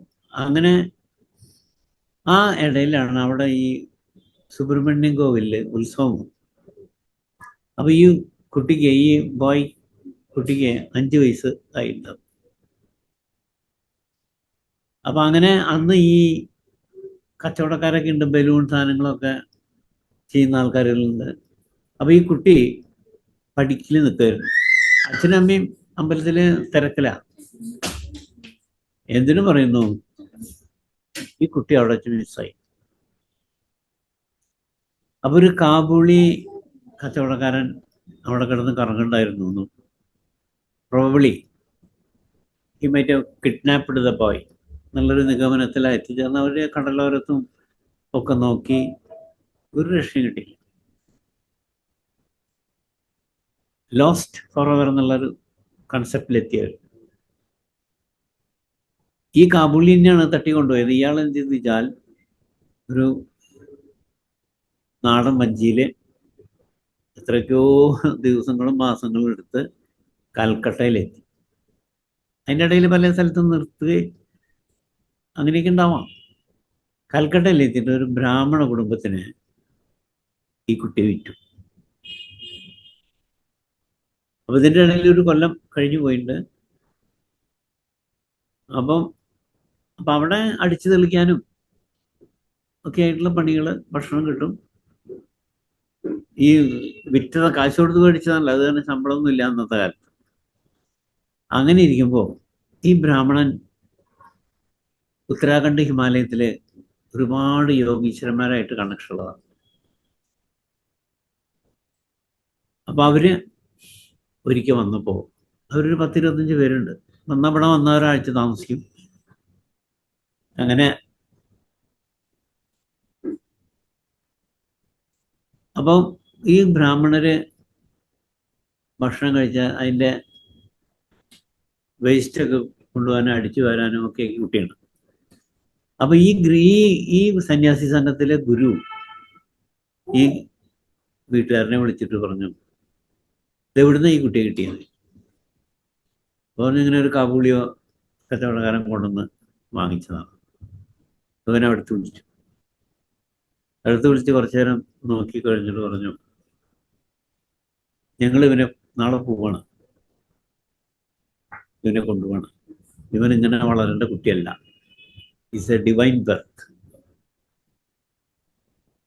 വീട്ടിൻ്റെ ഉടമസ്ഥൻ ഓക്കെ എഗ്രി ചെയ്തു. പിറ്റേ ദിവസം ഈ സംഘത്തിൻ്റെ കൂടെ പോയി. ഇവര് എത്തിച്ചേർന്നത് തമിഴ്നാട്ടിൽ തന്നെയാണ്. തമിഴ്നാട്ടിൽ നിന്ന് ഒരു കൊല്ലം കഴിഞ്ഞപ്പോൾ ശ്രീലങ്കയിലേക്ക് പോയി. അങ്ങനെ ശ്രീലങ്കയിലാണ് പിന്നീട് ഒരു 5-6 വർഷമൊക്കെ പ്രായപൂർത്തിയൊക്കെ നല്ലോണം ആവണ വരെയും ശ്രീലങ്കയിൽ തന്നെയായിരുന്നു. പിന്നെ ഇടയ്ക്ക് ഇവര് തമിഴ്നാട്ടിൽ വരും.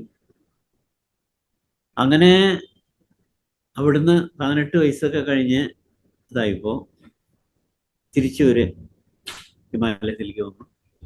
അങ്ങനെ അയോധ്യയിൽ വന്നു. അങ്ങനെ പല സ്ഥലത്തും പോയിട്ടാണ് അവസാനം. ഇതിൻ്റെ ഇടയിൽ ഈ കുട്ടി ക്രിയായോഗം കംപ്ലീറ്റ് പഠിച്ചു കഴിഞ്ഞു. അത് ഈ ശ്രീലങ്ക എന്നാണത്. അവിടുന്ന് ഹിമാലയൻ യോഗീശ്വരന്മാർ വരും. അങ്ങനെ ഓരോ ആൾക്കാർ വരുമ്പോൾ അങ്ങനെ ഇൻട്രാക്ഷൻ കാര്യങ്ങളായി. അങ്ങനെയാണ് ഇവർ ബദ്രീധാമത്തിൽ എത്തിച്ചേരുന്നതും. അവിടുന്ന് ഈ സ്വർഗാരോഹിണി മൗണ്ടനൊക്കെ കഴിഞ്ഞ് ലാസ്റ്റ് സതോപം തടാകം കഴിഞ്ഞുള്ള ഒരു ഏരിയയിൽ കോൺസെൻട്രേറ്റ് ചെയ്തു.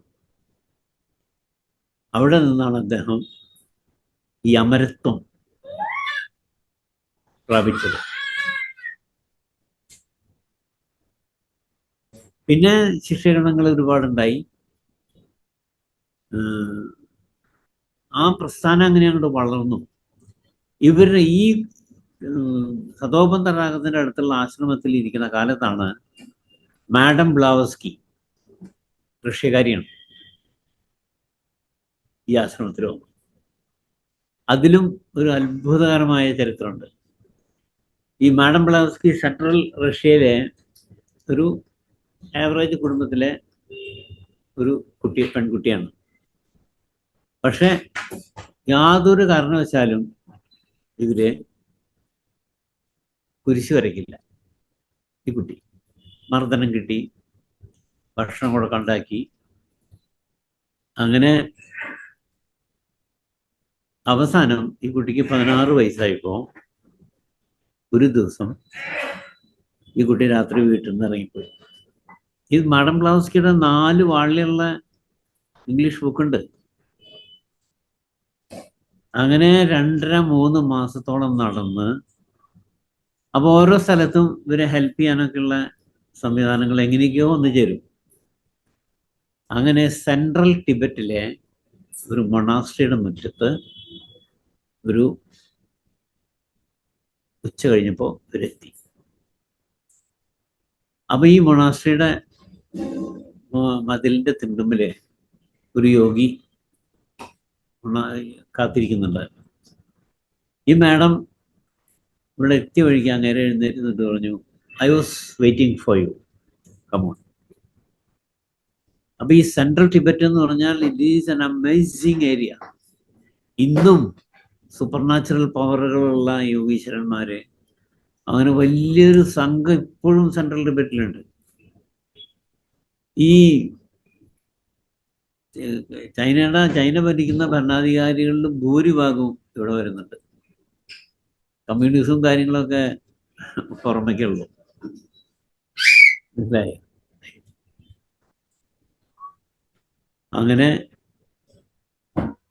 അങ്ങനെ ഇവിടെ ഒരു 5-8 കൊല്ലത്തോളം അവര് ഈ മൊണാസ്ട്രിയിൽ ഇതാക്കി. ഈ ഒരു കാര്യം കൂടി ഇതിൽ പറയാനുള്ളത്, 6000 ചില്ലാണ് മൊണാസ്ട്രികൾ ബോംബിട്ട് തകർത്ത് ചൈന ടിബറ്റിനെ പിടിച്ചെടുത്തപ്പോഴും ഈ സെൻട്രൽ ടിബറ്റിനെ തൊട്ടില്ല അവര്.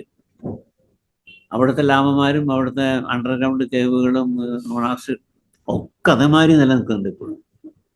തന്നെയല്ല, ഞാൻ നേരത്തെ പറഞ്ഞ മാതിരി ഈ ചൈനയുടെ ടോപ്പ് പ്രധാനമന്ത്രി തൊട്ട് സകല ഡിഗ്നിറ്ററീസും ഇവിടെ വരുന്നുണ്ട്. അങ്ങനെ ഒരു 5-8 കൊല്ലത്തോളം ഈ മാഡം ബ്ലാവസ്കി ഈ ആശ്രമത്തിലുണ്ടായിരുന്നു. അങ്ങനെ ഇരിക്കുമ്പോൾ ഇവർക്ക് ഒരു ദിവസം ഒരു ഡ്രീം ഉണ്ടായി.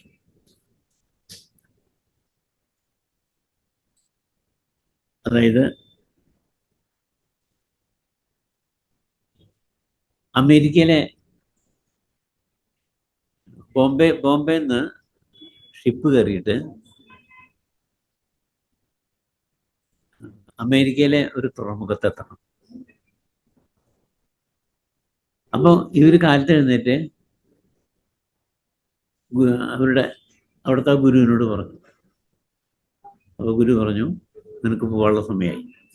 തന്നെയല്ല, ഈ ഡ്രീമിൽ ഈ മാഡം ബ്ലാവസ്കി കണ്ടത് കേണൽ ഓൾക്കോട്ട് എന്ന് പറഞ്ഞ ഒരാള് ഒരു ബോർഡ് കൈപ്പിടിച്ച് നിൽക്കുന്നുണ്ട്. ആ പോർട്ടലാണ് എത്തേണ്ടത്. അങ്ങനെ ഒരു കുതിര അറേഞ്ച് ചെയ്ത് കൊടുത്ത്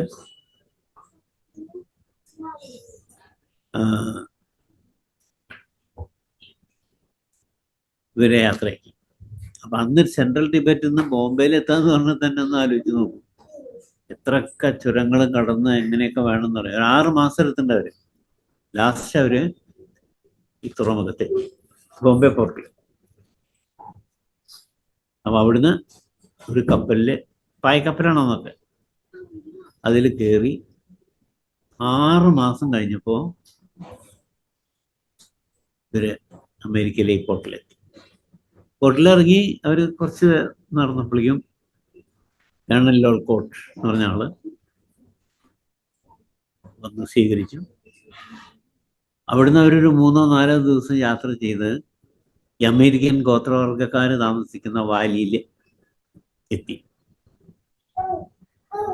ഈ വാലിയിൽ നിന്നാണ് ഇവര് പിന്നീട്, അപ്പൊ ഈ വാലിക്കാർക്ക്, ഈ ഗോത്രവർഗക്കാർക്കുള്ള പ്രത്യേകത എന്താണെന്ന് വെച്ചാൽ, അവര്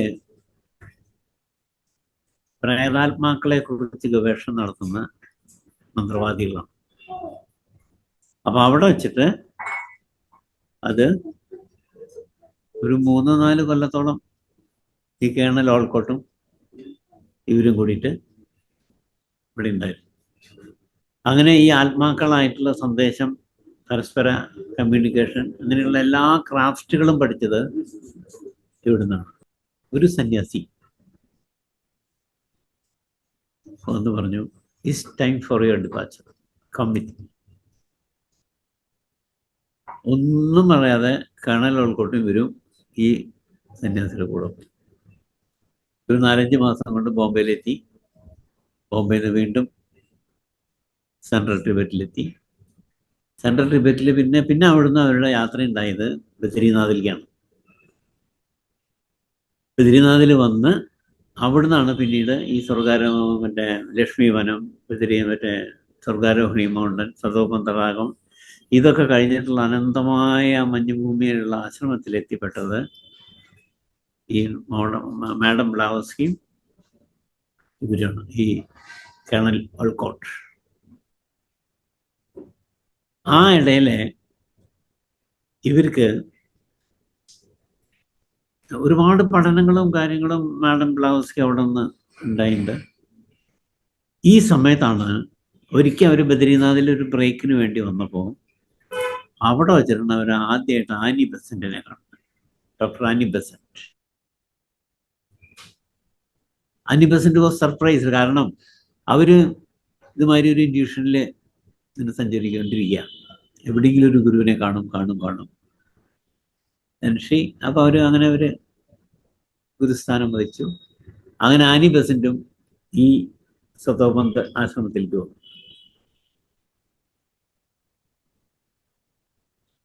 ഇതൊക്കെ മാഡം ബ്ലാവസ്കിയുടെ ഈ ബുക്കുകളിലുണ്ട്. ഒരു 5 വാള്യമുള്ള ബുക്കുകളിൽ ഇതൊക്കെ ഉണ്ട്.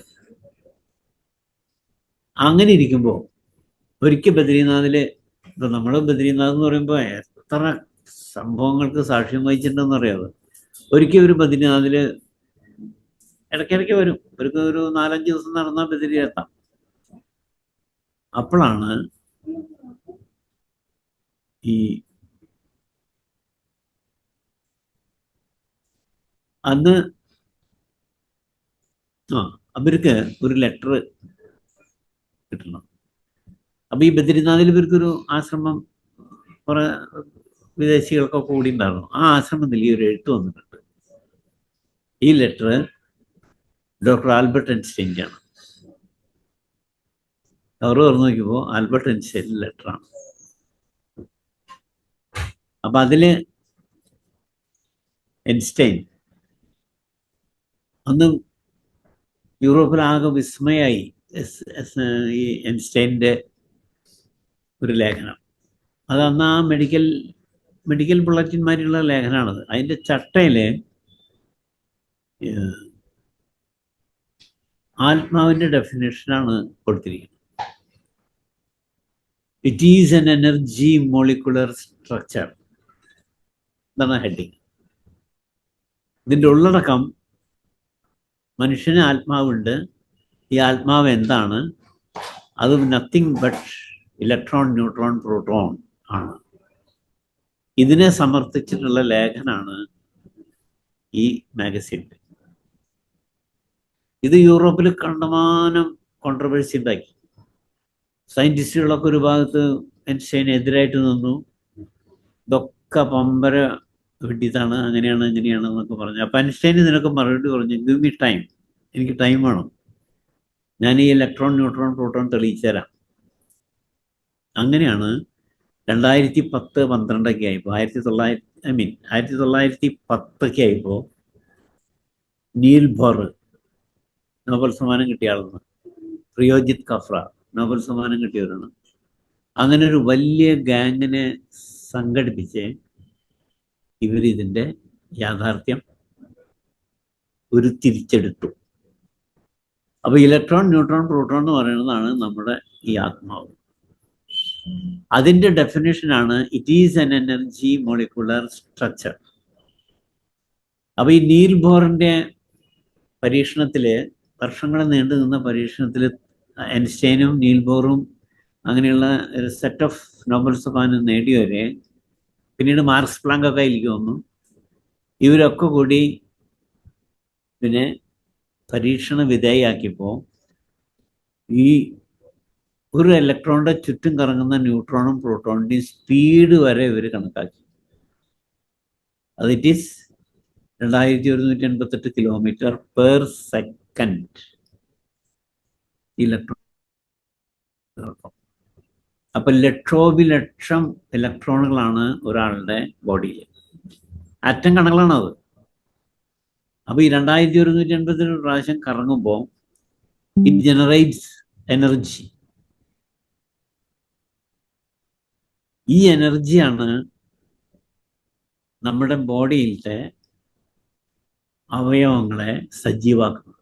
ഇപ്പൊ കണ്ണിന് കാഴ്ച, സ്മെല്ല്, സംസാരം, ഹിയറിംഗ്, ഹാർട്ട്, കിഡ്നി തുടങ്ങിയ എല്ലാ ബോഡിയുടെ ആവശ്യങ്ങൾക്കും ഈ എനർജിയാണ് 90% യൂട്ടിലൈസ് ചെയ്യുന്നത്.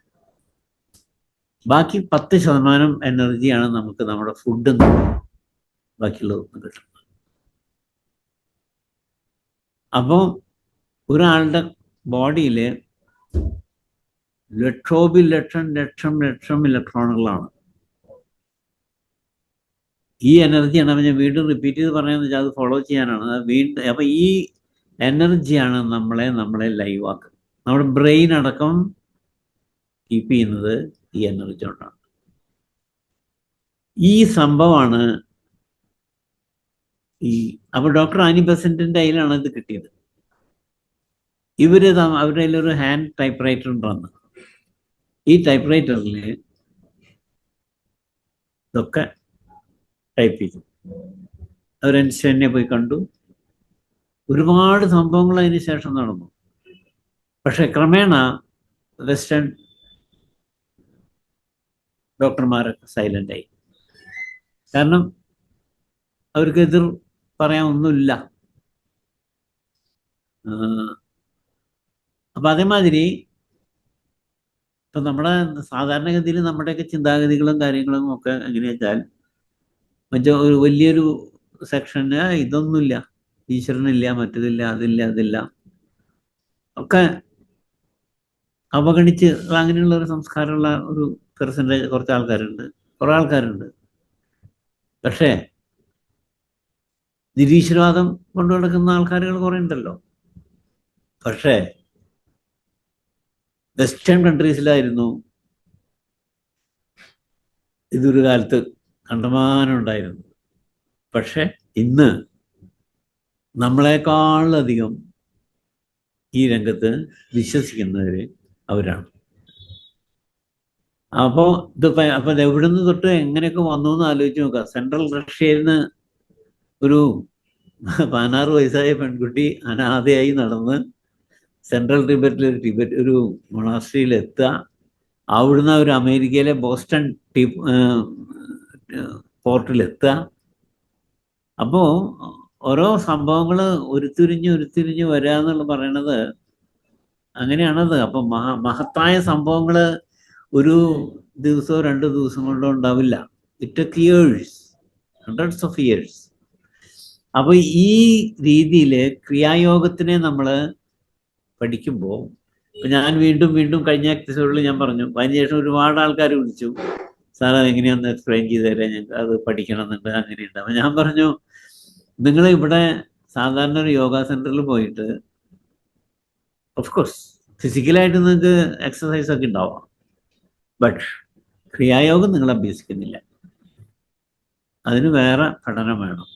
അപ്പം അതെങ്ങനെയാ പറ്റുക, എന്താണ് അതിൻ്റെ ബേസ്? അപ്പം ഞാൻ എന്ത് ചെയ്തെന്ന് വെച്ചാൽ, ഇപ്പം നമ്മുടെ കഴിഞ്ഞ എപ്പിസോഡിൽ കഴിഞ്ഞതിന് ശേഷം ഞാൻ എൻ്റെ ഫൈനൽ വർക്ക് എന്നുള്ള നിലയ്ക്കാണ് ഇപ്പം ചെയ്യുന്നത്. അതിൻ്റെ ഇടയിൽ അതും പറയാം. അതും ഒരു ഹിമാലയൻ ബിന്ദുവാണ് കാരണമായത്. ഹിമാലയത്തിൽ നിന്നുള്ളൊരു പോയിന്റാണ്. ഞാൻ കഴിഞ്ഞ എപ്പിസോഡിൽ പറഞ്ഞു, ഓർമ്മയില്ല എനിക്ക്. ബുക്കിനെ കുറിച്ച് ഞാൻ പറഞ്ഞു ഇതിനെപ്പറ്റി പറഞ്ഞു. ഒരു സന്യാസി സാറിന്റെ നാട്ടിൽ വന്ന കഥ പറഞ്ഞു.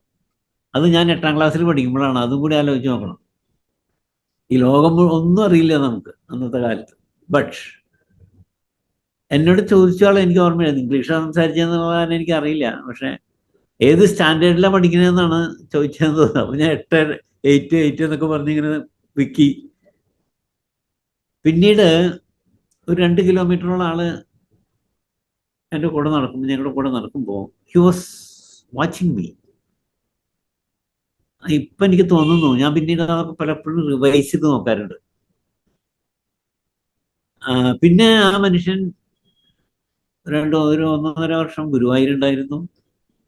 അതിനുശേഷം അദ്ദേഹത്തിന്റെ ജന്മ നാട്ടിലേക്ക് തിരിച്ചു പോകാണ് ഉണ്ടായത്. അപ്പൊ ഇതൊക്കെ എനിക്ക് കണക്ട് ചെയ്തത് ഒരു അമ്പലവാസി മാഡാണ്. അപ്പൊ ഇതിനെ ബേസ് ചെയ്തിട്ടാണ് ഞാൻ ഈ രചന, ഇത് 95-ൽ ഞാൻ എഴുതിയിട്ടുണ്ട്. ശരിക്ക് ഞാൻ അന്ന് പറഞ്ഞിരിക്കും, ഞാൻ പിഷാരി മാഷ അടുത്ത്, എൻ്റെ ഗുരുനാഥന്റെ അടുത്ത് പഠിക്കുന്ന കാലത്ത് ഞാൻ ഇത് എഴുതിയിട്ടുണ്ട്. പക്ഷെ പേടി കൊണ്ട്, ഭയം കൊണ്ട്, ഇതൊക്കെ എന്ന് പറഞ്ഞാൽ ഇതിലൊരു പ്രേമം ഒക്കെ ഉള്ള സംഭവമാണ്. അതാണ് അപ്പൊ അതൊന്നും നമ്മുടെ പഠനത്തിന് പറ്റിയതല്ല എന്നുള്ള നിലയിൽ ഞാനത് കാണിച്ചില്ല. കാരണം ഓൾറെഡി ബദ്രീനാഥ് യാത്ര വായിച്ചിട്ടാണ് മാഷ് എന്നെ അവിടെ ചേർത്തത്. അപ്പൊ അതിന് ഭംഗം വരണ്ടെന്ന് വെച്ചിട്ട് ഞാൻ അത് എടുത്തില്ല. അപ്പോൾ ഏതോ ഫയലിൽ വെച്ച് പോയി അതിനെ നഷ്ടപ്പെട്ടു എന്ന് തോന്നി. പക്ഷെ ലക്കിലി എനിക്കത് ഒരു 5-8 കഴിഞ്ഞല്ലോ അത് എൻ്റെ കയ്യിൽ വന്നു. ഇപ്പൊ അപ്പൊ അതിൽ ഞാൻ ഈ ഇതിന്റെ ബേസുകൾ മുഴുവൻ എഴുതിയിട്ടുണ്ട്. വാട്ട് ഇസ് ഇറ്റ്, ഇതെങ്ങനെയാണ് ഇത്, എന്താണ് ഇതിന്റെ കണ്ടന്റ്, ഒന്ന് മനസ്സിലാവാവുന്ന വിധത്തില് ഒരു 10-25 പേജോളം വരുന്ന പേജുകളിലായിട്ട് കോർഡിനേറ്റ് ചെയ്തു. അപ്പൊ അത് വായിച്ച് പഠിച്ചു കഴിഞ്ഞാൽ അപ്പോഴേ നിങ്ങൾക്ക് ഇത് ചെയ്യാൻ, സാധന ചെയ്യുന്ന ആൾക്കാർക്കോ ഇതിനെക്കുറിച്ച് അറിയുള്ളൂ ശരിക്ക്. Then you have to start it. പിന്നെ അത് പഠിക്കണം. അപ്പൊ ഈ ഫിസിക്കൽ എക്സസൈസ് ഞാൻ എപ്പോഴും പറയാറുണ്ട്, ഒരു 10% വരുള്ളൂ. അത് is good for your health. നമ്മുടെ കയ്യ്, കാല്, അങ്ങനെയുള്ള ഇന്ദ്രിയങ്ങൾ മറ്റുമൊക്കെ അതിനൊക്കെ ഡെവലപ്പ് ചെയ്യാൻ പറ്റിയ എക്സസൈസുകളാണത്. അത് കഴിഞ്ഞിട്ട് വേണം ഒരു ആരോഗ്യമുള്ള ശരീരം ഉണ്ടാക്കി എടുക്കാനാണത്. അത്രയേ ഉള്ളൂ. ഇവിടെ ചെയ്യുന്ന യോഗമുള്ള അതാണ്. ഞാൻ ഈ കുറ്റം പറയല്ല, പക്ഷെ ക്രിയായോഗം പഠിക്കുന്നത് അതല്ല.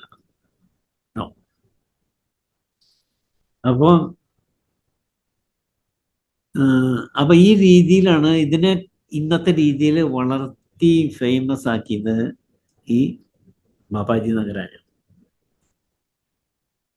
പിന്നീട് അദ്ദേഹം ശ്രീലങ്കത്തിന്റെ ഒരുപാട് സംഭവങ്ങൾക്ക് സാക്ഷ്യം വഹിച്ച സ്ഥലമാണ്. പിന്നെ തമിഴ്നാട്ടിലെ ഈ കാണുന്ന സ്ഥലങ്ങള്, പിന്നെ ഈ സതോപ്പൻ തടാകം അതിൻ്റെ അപ്പുറത്തുള്ളത്. അപ്പോൾ ഇനി എനിക്ക് ഈ കഴിഞ്ഞ ഒരു 2-3 മാസം ഒക്കെ ഉണ്ടാവും ഉണ്ടായ സംഭവം പറയാം. ഞങ്ങളൊരു സെറ്റ് ആൾക്കാര് പുട്ടപ്പർത്തിയിൽ പോയതാണ്. അപ്പൊ അതിലും പോലീസിലുള്ള ഒരാളുണ്ട്. അതിലെ ഒരാൾക്ക് ഒരു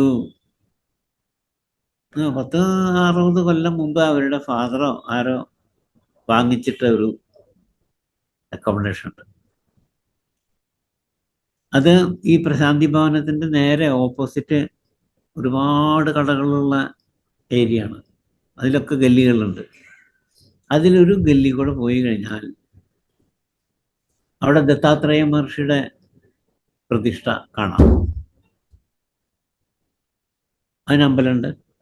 എൻ്റെ അപ്പുറത്ത് ദത്താത്രേയൻ്റെ അമ്പലമുണ്ട്. ഇവിടെയാണ് സത്യസായി ബാബയുടെ പാരൻസിനെ ക്രിമേറ്റ് ചെയ്തിരിക്കുന്നത്. അതുവരെ വഴി കാറൊക്കെ പോകും. പിന്നെ അവിടുന്ന് അങ്ങോട്ടുള്ള ഈ ഗല്ലി ഒരു ഓട്ടോറിക്ഷ കഷ്ടി പോകും. അത് കഴിഞ്ഞ് അത് വേറൊരു ഗല്ലിയിലേക്ക് കട്ട് ചെയ്യുമ്പോൾ സൈക്കിളുകാർക്ക് പോകാൻ പറ്റും. അപ്പൊ അതിലൊക്കെ തുറ്റായിട്ട് വീടുകളുണ്ട്. ഇതൊക്കെ അന്നത്തെ കാലത്തെ കൺസ്ട്രക്ഷനാണ്, ഒന്നും പുതിയതല്ല. അപ്പൊ അങ്ങനെ അതിലാണ് ഇങ്ങോട്ട് ഈ 60-70 വർഷം മുമ്പ് ഈ അക്കോമഡേഷൻ ഇതാക്കിയിട്ട് സ്വന്തമായിട്ട്. അത് ഞങ്ങൾ ചെന്നു. ഇവര് കൊല്ലത്തിലൊരിക്കൽ 2 പ്രാവശ്യമൊക്കെ ആയിട്ട് പോകും. അങ്ങനെ ഞങ്ങൾ ഉള്ളിൽ ചെന്ന് നോക്കുമ്പോൾ ഒരു അറൗണ്ട് 400 സ്ക്വയർ ഫീറ്റുള്ള റൂം, അടിഭാഗം ഗ്രൗണ്ട് ഫ്ലോർ. അതിലൊരു ഭാഗം കിച്ചണാക്കിയിട്ടുണ്ട്, ഒരു ഭാഗം ഒരു ടോയ്ലറ്റ്, വാട്ടർ സപ്ലൈ ഉണ്ട്, കറണ്ട് ഉണ്ട്. അപ്പൊ മോഡേൺ അമ്യൂണിറ്റീസ് ഒന്നും യാതൊന്നുമില്ല. അതിലൊരു കട്ടിലും ഒരു കിടക്കയുള്ളൂ. അങ്ങനെ അത് ഞങ്ങള് ഒരു നൈറ്റ് 1-2 നൈറ്റല്ലേ വേണ്ടോ എന്നുള്ള നിലയ്ക്ക് ഞങ്ങള് അവിടെ കൂടാം, ഇപ്പൊ ഒരു ഇതിനു വേണ്ടി വന്നതല്ലേ എന്ന്. അങ്ങനെ ഞങ്ങള് വൈകുന്നേരത്തെ തൊഴിലിന് പോയി ആരതിയും കാര്യങ്ങളൊക്കെ കണ്ടിരുന്നപ്പോ ഞാൻ അതൊക്കെ കഴിഞ്ഞിട്ടൊരു സിമെന്റ് ബെഞ്ചില് സൊസൈറ്റി ഇരുന്ന് കുറച്ച് ജപിക്കാം, സന്ധ്യല്ലേ. അപ്പോ കുറച്ച് അകലുന്നൊരു യോഗീശ്വരൻ വരണ ഞാൻ കണ്ടു. അത് ഞാൻ നോക്കാൻ കാരണം വെച്ചാൽ എനിക്കൊക്കെ എപ്പോഴും ഈ കണ്ണുകളെ ഡയമെൻഷൻ മാറ്റി നോക്കാനുള്ള പ്രാക്ടീസ് ഉള്ള കാരണം അടുത്തെത്തുന്നതോടെ എനിക്ക് അത്ഭുതമായി. നല്ല പേഴ്സണാലിറ്റി ഉള്ളൊരു യോഗി ആള്. ഇത് പോകണം. ഒരു കാര്യം ഞാൻ ശ്രദ്ധിച്ചത്, അങ്ങേരുടെ ജടമുടി നിലത്ത് കിടന്ന് എഴയുണ്ട്, മെടഞ്ഞിട്ടുള്ളത്. അപ്പോൾ ഇത്രയും നല്ല ഹൈറ്റുള്ള ആളാണ്. കുറച്ചു നേരം അത് തന്നെയാണ് ഞാൻ നോക്കിയത്. ആ ശരിക്കാൻ മെടഞ്ഞിട്ട് ഭൂമിയിൽ ടച്ച് ചെയ്യുന്നുണ്ട്. അങ്ങനെ അപ്പൊ ഞാൻ ഇരിക്കുന്നത് ഈ ഭോജനശാലയുടെ ഓപ്പോസിറ്റുള്ള ഒരു ചെമ്പരപ്പ് ചാരിയിട്ടിരിക്കുക. അപ്പൊ ഇങ്ങോട്ട് അങ്ങോട്ട് കടന്നു. അപ്പൊ ഞാനും ഞങ്ങളെ കൂപ്പണൊക്കെ എടുത്തിട്ടുണ്ട്. അങ്ങനെ ഞാൻ ഇഡ്ഡലിയും വൈകുന്നേരത്തേക്കുള്ള ഫുഡ്, ഇഡ്ഡലിയും വടക്കിയാണ് ഞാനും അത് വാങ്ങിക്കുമ്പോൾ ഞാൻ നോക്കിയപ്പോൾ ഇങ്ങോട്ടൊരു കോർണറിൽ ഇരിക്കുന്നുണ്ട്, ഹീസ് ടേക്കിംഗ് ഫുഡ്.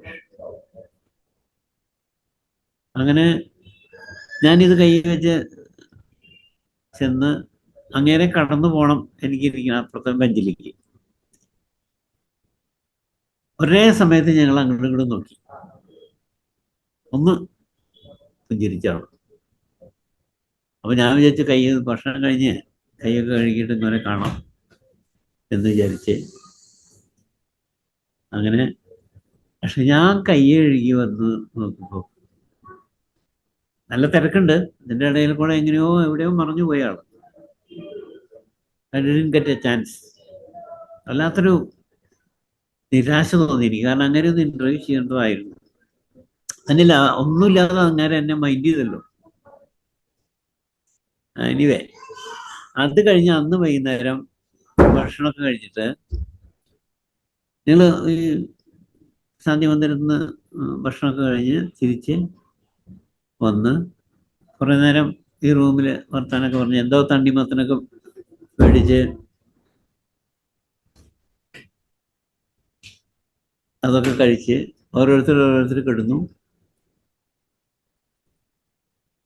അങ്ങനെ പിന്നെ ഈ ട്രെയിൻ ജേണിയും ഇവിടെ വന്നിട്ടുള്ള യാത്രയും കാരണം പെട്ടെന്ന് പ്രാർത്ഥന കഴിഞ്ഞ് പെട്ടെന്ന് ഉറങ്ങി. അപ്പൊ ഈ കട്ടിലിന്റെ മുകളിൽ എന്നെ കിടത്തിയവര് നിർബന്ധിച്ച്. അങ്ങനെ പിന്നെ ഞാൻ അറിയുന്നത്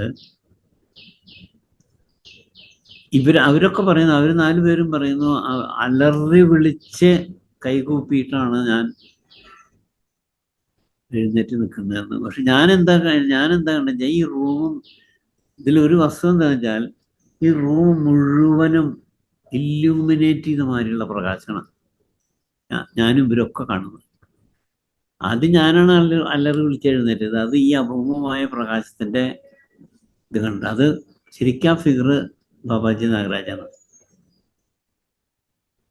അപ്പോഴാണ് ഞാൻ കൈ മേപ്പോട്ട് ഡീപ്പ് സ്ലീപ്പിൽ നിന്നാണ് ഞാൻ എഴുന്നേൽക്കണമെന്ന് ആലോചിച്ച് നോക്കണം. എഴുന്നേറ്റ് കട്ടിലിന്റെ തന്നെയല്ല, ഞാൻ എൻ്റെ കൈയൊന്ന് സ്ലിപ്പായി നിലത്ത് കുത്തുവരെ ചെയ്തിട്ടുണ്ട്. ആ കയ്യിൽ നിന്ന് കുറച്ച് വേദനയ്ക്കുണ്ടായി പിന്നീട്. പിന്നെ എൻ്റെ ശബ്ദവും പ്രാർത്ഥന എന്തൊക്കെയോ കേട്ടിട്ടുണ്ട് ഇവരൊക്കെ എനിക്കണത്. ഇവരെനിക്കുമ്പോൾ റൂം മുഴുവൻ ലേറ്റാണ്. അത് എവരിബഡി അഗ്രീസ്. കാരണം എല്ലാം ഓഫാണ്. ദെൻ അതിലൊരാള് ഇതിട്ടപ്പോഴാണ് കറണ്ട് റൂമിൽ വന്നു. അതോടുകൂടി എല്ലാം നോർമൽ. അപ്പം ഞാൻ അപ്പം തന്നെ അവരോട് പറഞ്ഞു വാട്ട് ഹാപ്പൻസ്. അപ്പം എല്ലാവരും പലർക്കും ബുക്ക് വായിച്ചവരും ഒക്കെ ഉണ്ടല്ലോ. അപ്പം അവർക്കും എല്ലാവരും ഞങ്ങൾ കുറേ നേരം ജപിച്ചാണ് എനിവേ ഒരു അപ്പോൾ 2 മണി കഴിഞ്ഞ് 2:30 മണി കഴിഞ്ഞ് പിന്നെ ഉറങ്ങാനൊന്നും നിന്നില്ല. ഓരോ കട്ടൻ ചായ ഉണ്ടാക്കി കുടിച്ചു. ഒരു 4 മണി 4:30 മണിയായപ്പോൾ ഞങ്ങൾ പ്രശാന്തി മന്ദിരത്തിലേക്ക് നടന്നു പോയി. അങ്ങനെ ആരതി, മോർണിംഗ് ഗണപതി പൂജ, മറ്റാരതി ഇതൊക്കെ കഴിഞ്ഞ് ഇതുമാതിരി ബ്രേക്ക്ഫാസ്റ്റിൻ്റെ ടിക്കറ്റ് എടുത്ത് നിൽക്കുന്നു. Who that fellow is coming again, that അയോഗി. ഏതാണ്ട് ഒരു 10 മീറ്റർ അകലെ വെച്ച് തന്നെ ഞാൻ കണ്ട വഴിക്ക് ഞാൻ എഴുന്നേറ്റ് നിന്നു. എൻ്റെ അടുത്ത് വന്നപ്പോൾ സ്ലോലി ആയി നടത്തം. ആകെ എന്താണ് ആള് പറഞ്ഞു, യു ഹാഡ് ഇറ്റ് ചോദിച്ചിരുന്നു. ഞാൻ യെസ് എന്ന് പറഞ്ഞ് പിന്നാലെ നടന്നു. ആളങ്ങനെ തിരിഞ്ഞു നോക്കണേ ഇല്ല, തിരിഞ്ഞ് അങ്ങനെ ആള്. അപ്പോൾ കൗണ്ടറിൽ നിന്ന് ഉപ്പുമാവണായിരുന്നു അന്ന്, അത് വാങ്ങിച്ചു.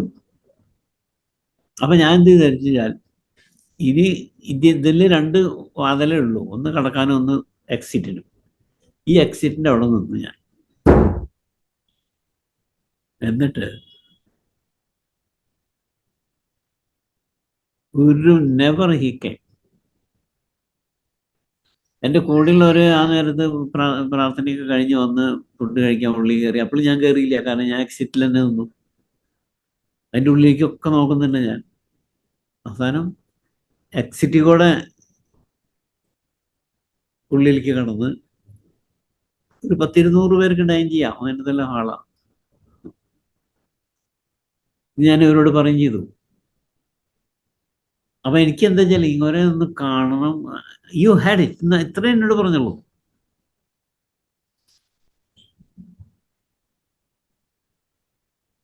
അപ്പം അങ്ങനെയുള്ളൊരു മഹാ സംഭവം ഉണ്ടായി. ഭയങ്കര ഒരു എക്സ്പീരിയൻസ് ആണ്. കാരണം സാർ അത് ബുക്കിൽ എഴുതിയിട്ടില്ല. അത് ഞങ്ങളുമായിട്ട് പങ്കുവെച്ചതിൽ വളരെയധികം സന്തോഷമുണ്ട്. കാരണം അത് വളരെ വലിയൊരു എക്സ്പീരിയൻസ് ആണ്. സാധാരണക്കാർക്കൊന്നും സ്വപ്നം പോലും കാണാൻ കഴിയാത്ത പോലത്തുള്ള ഒരു എക്സ്പീരിയൻസ് ആണത്. ശരിയാണ്. തന്നെയല്ല, എനിക്ക് ഇതിനൊക്കെ സാക്ഷ്യങ്ങളുണ്ട്. അതെനിക്ക് ഏറ്റവും ഒരു അനുഗ്രഹമായി തോന്നിയത് അതാ. കാരണം പക്ഷേ ആക്ച്വലി ഞാൻ അങ്ങനെ ഇന്റർവ്യൂ ചെയ്യേണ്ടതായിരുന്നു. പക്ഷേ ഈ പറഞ്ഞ മാതിരി അതിന് സമയമായിട്ടില്ലല്ലോ, അതായിരിക്കാം തോന്നുന്നില്ല. അതെ അതെ അതെ, സമയമായില്ല എന്നായിരിക്കും അദ്ദേഹം വിചാരിച്ചത്. ഇംഗ്ലീഷിലാണോ പറഞ്ഞത്? യു ഹാഡ് ഇറ്റ് എന്ന് പറഞ്ഞത് ഇംഗ്ലീഷിലാണോ പറഞ്ഞത്? ഇംഗ്ലീഷിലെ യു ഹാഡ് ഇറ്റ്. ഞാനത് എക്സ്പ്ലെയിൻ ചെയ്യാൻ നിൽക്കുമ്പോഴേക്കും ശരി, അത് നടന്നു. അതെ അതെ അതെ. ഞാൻ ഈ ബദ്രീനാഥിനെ പറ്റി പറയുമ്പോ പറയൂ സാർ, സാർ പറഞ്ഞ് കംപ്ലീറ്റ് ചെയ്തോളൂ. അല്ല, ഞാൻ ഇപ്പൊ ഈ എഴുതുന്ന ഈ ബുക്ക് ഉണ്ടല്ലോ, അതൊരു ശരിക്കും പറഞ്ഞാൽ അതൊരു റൊമാൻറ്റിക് മാറ്ററാണ് ഇൻഫാക്ട് യഥാർത്ഥത്തിൽ. പക്ഷെ അതിൽ ഞാൻ ഈ ക്രിയായോഗത്തിന്റെ ബേസിക് ആയിട്ടുള്ള ഒരുപാട് കാര്യങ്ങൾ സാധാരണക്കാർക്ക് മനസ്സിലാകാൻ വേണ്ടി ആഡ് ചെയ്തിട്ടുണ്ട്. പിന്നെ ആനശാസ്ത്രം ഗഹനമായിട്ട് അതിൽ വരുന്നുണ്ട്. മാതംഗലീല ഞാൻ പഠിച്ചതാ. ഒരുവിധ ആനകളൊക്കെ കണ്ടു കഴിഞ്ഞാൽ അതിൻ്റെ ലക്ഷണമോ കാര്യങ്ങളൊക്കെ എനിക്ക് പറയാൻ പറ്റും. പക്ഷേ ഇതെങ്ങനെ ഒരു ബുക്കിൽ കൊണ്ടുവരും എന്നുള്ളത് കാരണം അതങ്ങനെ കെടുന്നു. പക്ഷെ എനിക്ക് തോന്നി അറ്റ്ലീസ്റ്റ് നമ്മളൊക്കെ നാട്ടിൽ നാട്ടാനകളുണ്ട്, കണ്ടമാനുണ്ട്, ഉത്സവങ്ങൾ, പെരുന്നാളുകൾ, എല്ലാത്തിനും ആന വേണം. പക്ഷെ ഗഹനായിട്ട് ആനയെക്കുറിച്ച് പലർക്കും അറിഞ്ഞൂടാ. മനസ്സിലായ? ഇത് കാട്ടില് വനത്തിൽ ജനിച്ച് ജീവിക്കുന്ന ഒരു ജീവിയാണത്. ഇപ്പൊ സിംഹം, പുലി, കടുവ എന്നൊക്കെ പറഞ്ഞ മാതിരി ക്രൂരമൃഗങ്ങളിലെ വേറൊരു ക്രൂരതയുള്ളതാ കാട്ടാന എന്ന് പറഞ്ഞാൽ ഇറ്റ്സ് വെരി ഡേഞ്ചറസ്. പക്ഷെ അതല്ല, ആ ഒരു സാധനമാണ് നമ്മുടെ നാട്ടില് നമ്മളോട് ഇണങ്ങി നമ്മുടെ ആചാര അനുഷ്ഠാനങ്ങൾ മുഴുവനും ശരിക്കും സാക്ഷ്യം വഹിച്ച് വലിയൊരു സംഭവമാണ് അത് ശരിക്കും ആനകൾ, നമ്മുടെ നാട്ടാനകൾ. അപ്പൊ അതിന് എങ്ങനെ ഇതിങ്ങനെ നാട്ടിലേക്ക് വരാനും അതിന് ഇതാക്കാനും, അപ്പൊ അതിനൊരു ദൈവികമായൊരു പരിവേഷം ഉണ്ട് അതിന്, ഈ ജീവിക്ക്. പക്ഷെ അതാണ് മാതംഗലീല നമ്മുടെ ആൾക്കാർ വായിക്കണം എന്ന് പറയണം. പക്ഷെ ഇത് ഇന്നത്തെ കാലത്ത് ഇപ്പോൾ എന്താ വെച്ചാൽ ഒരാൾക്കും ഇതേക്കുറിച്ചുള്ളൊരു ധാരണയില്ല. I mean very rare.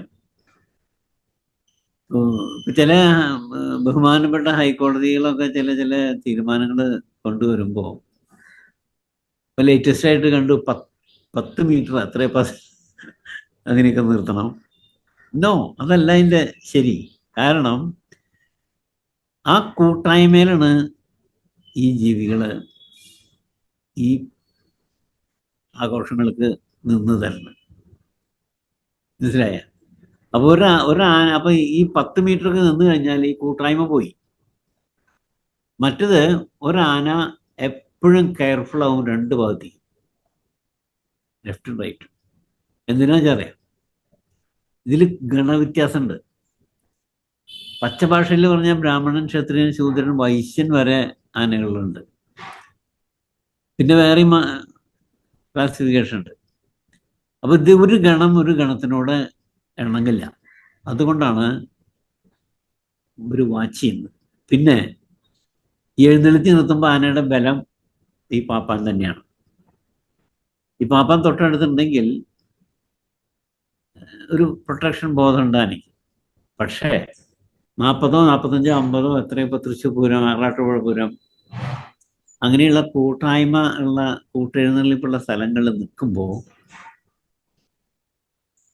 ആ ദേവീദേവന്മാരുടെ സംഘമാണത്. ശരിക്കും ദേവീദേവന്മാർ അകന്നു നിന്നിട്ട് കാര്യമില്ല. അതിനെ വഹിച്ചു കൊണ്ടുവരുന്നത് ഈ ആനകളാണ്. ആന ഈസ് എ ഡിവൈൻ അനിമൽ. അപ്പോ ഞാൻ പറഞ്ഞ പോയിന്റ് മനസ്സിലായില്ലേ? അപ്പം പല ഗണത്തിൽപ്പെട്ട ആനകളാണ് 40-50 ആനകൾ നിലനിൽക്കുന്നത്. ഈ കൂട്ടെഴുന്നള്ളിപ്പിന്റെ ഇടയില് അപൂർവൊക്കെ ആയിട്ട് വല്ല ആനകളൊന്നും കുത്തിങ്ങായി എന്നുള്ളൂ. അതും ആ ഗണവ്യത്യാസം കാരണമാണത്. അതർവൈസ് എല്ലാ എഴുന്നള്ളിപ്പുകളും ഭംഗിയായിട്ട് നടക്കും. ഇനി 10 മീറ്റർ 10 അടി എത്ര അടികളിൽ നിർത്തുമ്പോൾ എന്താ വെച്ചാൽ ഈ കൂട്ടായ്മ നഷ്ടപ്പെടും. 3 മീറ്റർ ആണ് അകലം. 3 മീറ്റർ 10 അടി മുകളിലായി. അങ്ങനെ നിൽക്കുമ്പോൾ ഈ ആന എന്നുള്ള ആ ഒരു കൺസെപ്റ്റിൽ അങ്ങനെ നിൽക്കാനോ, പിന്നെ നമ്മളതിൽ എപ്പോഴും ശ്രദ്ധിക്കേണ്ടത് എന്താ വെച്ചാൽ 30-40 ആനകൾ എഴുന്നള്ളിച്ച് നിർത്തുമ്പോൾ ഈ ആനകൾ ചെവിയാട്ടും. ആസ്ഫാലനം, ചെവി ആടുന്നത് പെർഫെക്റ്റ് ആയിട്ട് ആടിക്കൊണ്ടിരിക്കുന്നുണ്ടെങ്കിൽ വെരി ക്ലീൻ, അവനൊരു പ്രശ്നമേ വരില്ല. ആട്ടം നിർത്തിയാൽ അവൻ സംശയാലോ. അപ്പൊ ഈ പാപ്പാൻ ഒന്ന് കൊമ്പുമ്മ മെല്ലെ ഒന്ന് തട്ടി കൊടുക്കണം. ഒരുപാട് കാര്യങ്ങൾ ആനയെ കുറിച്ച് അറിയണ്ട. എപ്പോഴും ഒരു കാര്യത്തില് ഈ ബഹുമാനപ്പെട്ട ഹൈക്കോടതി പറയണേല് എനിക്ക് വല്ലാത്ത വിയോജിപ്പുണ്ട്. അതല്ല അതിന്റെ ശരി. ഇത് ഇന്നും ഇന്നലെയും തുടങ്ങിയതല്ല. അത് 1000, 1500, 2000 വർഷം, എത്രയൊക്കെ വേണമെങ്കിൽ വർഷം പറയാം. അന്നൊന്നും കൂട്ടിയെഴുന്നള്ളിക്കാൻ 3 മീറ്റർ അകലോ കാര്യങ്ങളോ ഇല്ല. അതല്ല അത് ശരിക്ക്. അപ്പൊ ഇത്രയും ദേവീദേവന്മാർ എഴുന്നള്ളിച്ച് നിൽക്കുമ്പോൾ ഒരു സൂക്ഷ്മത്തിൽ അവിടെ ഒരു സാന്നിധ്യമുണ്ട്. അതും കൂടി ധരിക്കണം. ഇപ്പോൾ പൂജകളും കാര്യങ്ങളും ചെയ്ത് കോലം ഒരു ആനപ്പുറത്ത് കയറ്റുമ്പോൾ ഒരുപാട് പൂജകളും കാര്യങ്ങളും ഉണ്ടായില്ലേ. ഇതിൻ്റെയൊക്കെ സൂക്ഷ്മ വശങ്ങളുണ്ട്. മനസ്സിലായ? അല്ലെങ്കിൽ ഇത്രയും ഡേഞ്ചറസ് ആയിട്ടുള്ളൊരു ജീവിയെ ആയിരക്കണക്കിന് വർഷങ്ങളായിട്ട് മനുഷ്യൻ കൊണ്ടു നടക്കുന്നത് എങ്ങനെയാ? അപ്പൊ അതിനൊരു സ്പിരിച്വൽ ബാക്ക്ഗ്രൗണ്ട് ഉണ്ട്.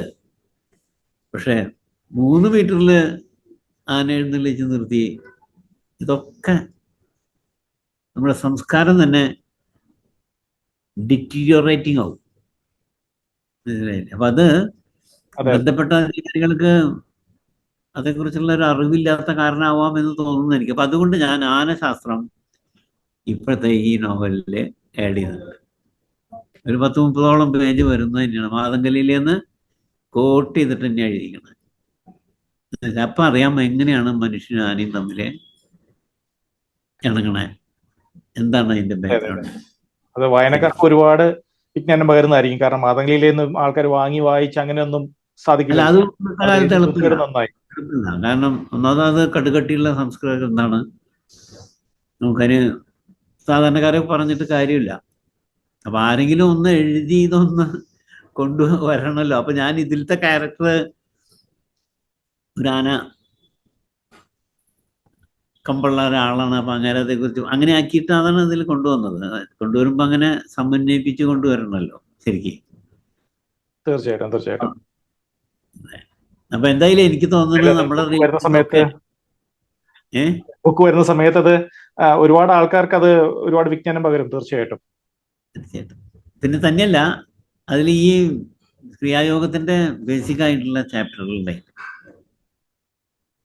അതാണ് അതിൽ നമ്മൾ അറിഞ്ഞിരിക്കേണ്ടത്. അറ്റ്ലീസ്റ്റ് വായിച്ചിരിക്കുക. എന്നിട്ട് നമ്മൾ ചെയ്യുന്ന ഈ ഫിസിക്കൽ എക്സസൈസ് അല്ല ക്രിയായോഗം എന്ന് മനസ്സിലാക്കെങ്കിലും ചെയ്യാമല്ലോ. അറ്റ്ലീസ്റ്റ് എന്താണത്, എങ്ങനെയാണ് ഇന്ദ്രിയങ്ങളെ നമ്മൾ കൺട്രോളിലാക്കുക, എങ്ങനെയാണ് മറ്റു രീതിയിലുള്ള മനസ്സിനെ മൈൻഡിനെ നമ്മൾ എങ്ങനെയാണ് ഇതാക്കുക, അങ്ങനെയുള്ള കുറേ കാര്യങ്ങൾ നമുക്ക് ചെയ്യാനുണ്ട്. അപ്പൊ അതും കൂടി ആവട്ടെ എന്ന് വെച്ചിട്ടാണ് ഈ മാതംഗലിയിലെ ഉൾപ്പെടുത്തിയത്. സാർ ബദ്രിനാഥിനെ പറ്റി പറഞ്ഞപ്പോ ഞാനത് പെട്ടെന്ന് ഓർത്തു. അത് സാറ് പണ്ട് ബദ്രിനാഥിനെ പറ്റി ബുക്കിൽ എഴുതുന്ന സമയത്ത് അവിടെ ഒരു സന്യാസി അവിടെ കണ്ടുവെന്നും അദ്ദേഹത്തിന്റെ യോഗയുടെ പൊസിഷനൊക്കെ വളരെ മനുഷ്യനെ കൊണ്ട് സാധിക്കുന്നതിനേക്കാളും വളരെ ഫ്ലെക്സിബിൾ ആയിട്ടൊക്കെ ചെയ്യുന്നത് കണ്ടപ്പോൾ ഇദ്ദേഹം ഒരു കഴിവുള്ള ഒരാളാണെന്ന് തോന്നുന്നതും പിന്നീട് അദ്ദേഹത്തെ കണ്ട് സംസാരിക്കുകയൊക്കെ ചെയ്തിരുന്നു. സാറിന് കുറച്ച് ഉപദേശങ്ങളും തന്നു, ക്ഷീണം ഉണ്ടാവാതിരിക്കാനുള്ള ഇതൊക്കെ തന്നു എന്നൊക്കെ സാർ എഴുതിയിട്ടുണ്ട്. ആ സംഭവം ഒന്ന് വിവരിക്കാമോ? ഞാനത് ശരിക്കും ബദ്രിനാഥിന്ന് ആണ് എനിക്ക് ഈ ഇൻസ്പിറേഷൻ ഈ കൈലാസ് യാത്രയെ കുറിച്ചുണ്ടായത്. സാധാരണ ബദരി പോണ മാതിരി പോയി. പിന്നെ അന്ന് മറ്റേ മനാഗ്രാമത്തില് ഒക്കെ പോയി. അത്രയൊക്കെ അന്ന് അറിയുള്ളൂ. ആ മനാഗ്രാമത്തിൽ നിന്ന് മടങ്ങുമ്പോഴാണ് ഈ ഇങ്ങൊരാ അളകാനന്ദരുടെ തീരത്ത് ഇരിക്കുന്ന. അപ്പൊ ഞാൻ ജപിക്കാന്ന് യോഗശാസ്ത്രം അറിയില്ല, യാതൊന്നും അറിയില്ല. അപ്പൊ ഞാനിങ്ങനെ നോക്കി ആ ഇരിപ്പും ആ ബോഡി ഷേപ്പും അതൊക്കെ ഇങ്ങനെ നോക്കി ഇങ്ങനെ നിന്ന് പിന്നെ അങ്ങൊരു കണ്ണ് തുറന്ന് നോക്കുമ്പോഴാണ് സാമാന്യ ക്ലിയർ. അങ്ങനെയാണ് ഞാനത് ശ്രദ്ധിക്കാൻ കാരണം. പിന്നീട് അദ്ദേഹമായിട്ടൊരു കൈലാസത്തെ കുറിച്ച് ഈ ഞാനിത് ശരിക്കും നോട്ട് ചെയ്ത് എങ്ങനെയാ വെച്ചാൽ ഒരു 10 മണി അതിൻ്റെ തലേദിവസം ഒരു 10 മണിക്ക് കഴിഞ്ഞപ്പോൾ നടടച്ചു കഴിഞ്ഞിട്ട് അപ്പോൾ ആ മുമ്പിലത്തെ സഭാമ്മ ഈ പിന്നെ ക്ഷേത്ര മണ്ഡപത്തിൻ്റെ മുമ്പാകം കഴിഞ്ഞിട്ടുള്ള പ്രതീക്ഷയ്ക്ക് അതൊക്കെ നട കഴിച്ച് കഴിഞ്ഞപ്പോൾ ഈ മണ്ഡപത്തിൽ ഒരു 10-15 പേര് ഇരുന്ന് സംസാരിച്ചിരിക്കുന്നുണ്ട്. അപ്പം ഞാനും വെറുതെ ഒന്ന് ഉറങ്ങുന്നതിന് മുമ്പ് ഒന്ന് കറങ്ങി വരാൻ വെച്ചിട്ട് അങ്ങനെ നടന്ന് അപ്പം ഇവരുടെ സംസാരം കേട്ടപ്പോൾ ഞാൻ പെട്ടെന്ന് നിൽക്കാൻ കാരണം വെച്ചാൽ അസാമാന്യ ഇംഗ്ലീഷിലാണ് അവർ സംസാരിക്കുന്നത്. എന്ന് വെച്ചാൽ നമുക്കറിയാലോ, ഇപ്പോൾ ഒരു കോളേജ് പ്രൊഫസർ അല്ലെങ്കിൽ കോളേജ് ലെക്ചറർ അല്ലെങ്കിൽ മറ്റ് വിദേശികൾ ഇവരൊക്കെ സംസാരിക്കുന്ന ഇംഗ്ലീഷിന് ഓരോന്നിനും ഓരോ വ്യത്യാസങ്ങളുണ്ട്. പക്ഷേ ഇതിങ്ങനെ ഫ്ലൂവൻ്റ് ആൻഡ് എഫിഷ്യൻറ്റ് ലാംഗ്വേജിലാണ്. അപ്പോഴാണ് ഞാൻ ശ്രദ്ധിച്ചത്. അപ്പോൾ അവർ റെഫർ ചെയ്തതെന്ന് വെച്ചാൽ ഓക്കെ ഡോണ്ട് വറി, നമുക്ക് പിന്നെയും അപ്ലൈ ചെയ്യാം, നമ്മളിങ്ങനെ അപ്ലൈ ചെയ്തുകൊണ്ടിരിക്കും എന്നൊക്കെ അങ്ങനെ ഇംഗ്ലീഷിൽ പറയുന്നുണ്ട്. അപ്പോൾ ഈ 1 മന്ത് ലീവ് ഇതിന് അറ്റ്ലീസ്റ്റ് ആവശ്യമുണ്ട്. അപ്പം അതൊക്കെ ചർച്ച ചെയ്യുന്നുണ്ട് അവർ. അപ്പം അതിലാണ് ഈ കൈലാസം ഇടയ്ക്കിടയ്ക്ക് വരുന്നത്. അത് കഴിഞ്ഞ് അവരൊക്കെ പോകാനായിട്ട് എല്ലാവരും എഴുന്നേറ്റു, അടച്ച നടയിലൊന്ന് തൊഴുതു, സ്റ്റെപ്പ് ഇറങ്ങിയപ്പോൾ ഞാൻ ഒരു കമ്പാരിറ്റീവ്ലി യങ്ങറായിട്ടുള്ള ഒരാളോട് എക്സ്ക്യൂസ് മീ സർ, കൈലാസത്തെ കുറിച്ച് പറയുന്നത് കേട്ടു. Is it A reality? ഇങ്ങനെ തന്നെയാണ് ചോദിച്ചത്. അപ്പം അങ്ങേര് പറഞ്ഞു വൈ നോട്ട്, ഡൗട്ടില്ല, അവിടേക്ക് ഗവൺമെൻറ് ഓഫ് ഇന്ത്യ കൊണ്ടുപോകുന്നുണ്ട്. നിങ്ങളതാണ് അവിടെ സംസാരിച്ചുകൊണ്ടിരുന്നത്. നിങ്ങളൊക്കെ എല്ലാ വർഷവും അപേക്ഷിക്കുന്നു, but we are not getting chance. അപ്പം ഞാൻ ചോദിച്ചു അത് എങ്ങനെയാ അറിയാം അപേക്ഷിക്കാൻ എങ്ങനെയാന്ന് ചോദിച്ചു. You refer Hindu or Indian Express in the month of January. New ഇയറിൽ നിങ്ങൾ ഈ പേപ്പറുകൾ നോക്കിയാൽ മതി, അതിലുണ്ടാവും. ഈ നോളജും വെച്ചിട്ടാണ് പിറ്റേ ദിവസം ഈ സന്യാസിയെ ഞാൻ വീണ്ടും കാണുന്നത്. അപ്പോൾ കൈലാസം ശരിക്കുണ്ടോയെന്നൊക്കെ ചോദിച്ചപ്പോൾ അങ്ങനെ അതിനെക്കുറിച്ച് റെസ്പോണ്ട് ചെയ്യുന്നതും. അപ്പം മറ്റതൊക്കെ നമ്മൾ പുരാണങ്ങളിൽ വായിച്ചൊരു ഓർമ്മയുള്ളൂ. കൈലാസം, മാനസരസ്, കാളിദാസ കൃതികളിലുണ്ട്. അപ്പോൾ തുടക്കം ഈ ബദരി സന്നിധിയിൽ തന്നെയാണ്. അവിടെ അന്ന് ആ സന്യാസി അത്രയും ഡിവൈനായ ആളായിരുന്നു. അവർക്ക് ഇങ്ങനെ സൂപ്പർ നാച്ചുറൽ പവറുണ്ടോ, ഇതൊന്നും ജഡ്ജ് ചെയ്യാനുള്ള കഴിവൊന്നും നമുക്കില്ല അന്ന്. പക്ഷെ എനിവേ ആ അറിവ് വെച്ചുകൊണ്ടാണ് ഞാൻ ജനുവരിയിലെ ഹിന്ദുവിൽ ഈ പരസ്യം കണ്ടെത്തി. പിന്നെ ഞാൻ അപേക്ഷിക്കുന്നു. അപ്പം അവരോട് ഞാൻ ഈ സ്റ്റെപ്പ് ഇറങ്ങി വരുമ്പോൾ അപ്പം അവരൊക്കെ സുപ്രീം കോടതിയിലും ഹൈക്കോടതിയിലൊക്കെ ഉള്ള ജഡ്ജിമാരാണ്. ഞാൻ ചോദിച്ചപ്പോൾ എല്ലാവരും അപ്പം ആ സ്റ്റെപ്പുകൾ ഇറങ്ങുമ്പോൾ ഞാൻ ചോദിച്ചു പ്രൈവറ്റായിട്ട് പോകാൻ? No, it is arranged by the ministry of ex. പിന്നീടാണ് ഈ പ്രൈവറ്റായിട്ട് പിന്നെ ഈ നേപ്പാൾ വഴിയൊക്കെ പിന്നീടാണ് തുടങ്ങിയത്, ഒരുപാട് കാലം കഴിഞ്ഞിട്ടാണ്. അപ്പോൾ ഇതിലുള്ള ഏറ്റവും വലിയൊരു വിസ്മയം ഇന്നും എനിക്ക് എന്താ വെച്ചാൽ, അന്നത്തെ കണക്കനുസരിച്ച് ഒരു 2-3 ലക്ഷം അപേക്ഷകരുണ്ടെന്ന് ആ കൊല്ലം. അതിൽ നിന്ന് 1000 പേരെ പ്രൊവിഷണലായിട്ട് എടുക്കുള്ളൂ. കമ്പ്യൂട്ടറൈസ്ഡ് സെലക്ഷനാണ്. ഈ 1000 പേരിൽ നിന്ന് ഡൽഹിയിലെ ടെസ്റ്റും മെഡിക്കൽ എക്സാമിനേഷനും എല്ലാം കഴിഞ്ഞാൽ 300 പേരെ എടുക്കുള്ളൂ. അതിൽ ഞാൻ പെട്ടു എന്നുള്ളതാണ് എൻ്റെ ഇന്നും ഏറ്റവും വലിയ വിസ്മയം. ആ ഒരു അറിവ്, ആ ഒരു പെടലാണ് ഈ കൈലാസ മാനസരോവർ യാത്ര നടന്ന് ചെയ്യാൻ എന്നെ പ്രേരിപ്പിച്ചതും തുടർന്നുള്ള ഹിമാലയൻ യാത്രകളും നിരവധി ഡിവൈൻ യോഗീശ്വരന്മാരെ കണ്ടെത്താൻ കഴിഞ്ഞതും. അങ്ങനെ ഒത്തിരി ഒത്തിരി ഒത്തിരി കാര്യങ്ങൾ നമുക്ക്, എൻ്റെ മൊത്തം ജീവിതം തന്നെ മാറിപ്പോയി. എല്ലാ കാര്യം എന്തൊക്കെയായാലും ഒരു ഒറ്റപ്പെടൽ എന്നുള്ളൊരു പാർട്ട് ഓഫ് ലൈഫിലുണ്ട്, ഓഫ് കോഴ്സ്. പക്ഷേ അതൊന്നും ഞാൻ ബോധർ ചെയ്യുന്നേ ഇല്ല. It's part of life. അപ്പോൾ ഒരു കാര്യം ചെയ്യാൻ, ഒരു നല്ല കാര്യം അല്ലെങ്കിൽ നല്ല പ്രവൃത്തി ചെയ്യാനായിരിക്കും ചിലപ്പോൾ വേറൊന്നിനെ മാറ്റി നിർത്തേണ്ടി വരും. Part of life. പിന്നെ ഇപ്പം ആലോചിച്ച് നോക്കുമ്പോൾ എത്രയോ കോടിക്കണക്കിന് ആൾക്കാർക്ക് ഞാൻ വഴി എന്തെങ്കിലും ഒരു സ്പിരിച്വൽ ഹൈക്ക് ഡെഫിനറ്റ്ലി. അപ്പം അതൊക്കെ അവരുടെ പ്രവൃത്തികളിലും അവരുടെ ഇതിലും വരും. അപ്പം ഇതൊക്കെ കണക്റ്റഡ് വിത്ത് അവർ ബർത്തുകളാണ്. അപ്പം ഇത് കഴിഞ്ഞാൽ ഇനി ബർത്തുകൾ വേണ്ടി വരും. പിന്നെ അപ്പം നമ്മൾ എപ്പോഴും ഞാൻ പറയാൻ ആലോചിക്കുന്ന ഒരു കാര്യം എന്താ വെച്ചാൽ, നമ്മൾ ഈ മോർണിംഗ് പ്രാർത്ഥനയൊക്കെ കഴിഞ്ഞ് ഒരു 9 മണി ഒക്കെ ആകുമ്പോൾ നമ്മൾ എല്ലാവരും സ്പിരിച്വൽ ലെവലിൽ, പ്രത്യേകിച്ച് ഹിന്ദുസ്, എനി കാസ്റ്റുകാർ ചെയ്യേണ്ടതാണ്. ഇപ്പോൾ ക്രിസ്ത്യാനികൾ, മുസ്ലിംസ് ഒക്കെ ചെയ്യേണ്ടതാണ് അത്. ആകാശത്തിലേക്ക് പറ്റാവുന്ന രീതിയിൽ ഉയരത്തിൽ കണ്ണു നട്ട് കൈകൂപ്പി ഈ ബ്രഹ്മത്തിനെ വണങ്ങാം.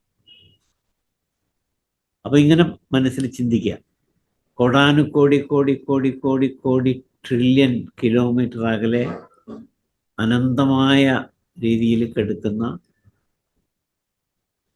ആ മഹാശക്തിയെ നമിക്കുന്നു, നമിക്കുന്നു, നമിക്കുന്നു. അമരി. അത് കഴിഞ്ഞ ആകാശതത്വമേ, ആകാശതത്വമേ, ആകാശതത്വമേ ഒരു 9 പ്രാവശ്യം നമിക്കുന്നു, നമിക്കുന്നു, നമിക്കുന്നു. അതൊരു സെക്ഷൻ. രണ്ടാം സെക്ഷനിൽ നമ്മളെ സൂര്യനെ നോക്കിയിട്ട്, മറ്റു സൂര്യനെയല്ല നോക്കുന്നത്, നമ്മൾ അനന്തമായ ബ്രഹ്മാണ്ടത്തിനെയാണ് നോക്കുന്നത്. സൂര്യനെ നോക്കിയിട്ട് കോടാനുകോടി ലക്ഷം കിലോമീറ്റർ അകലെ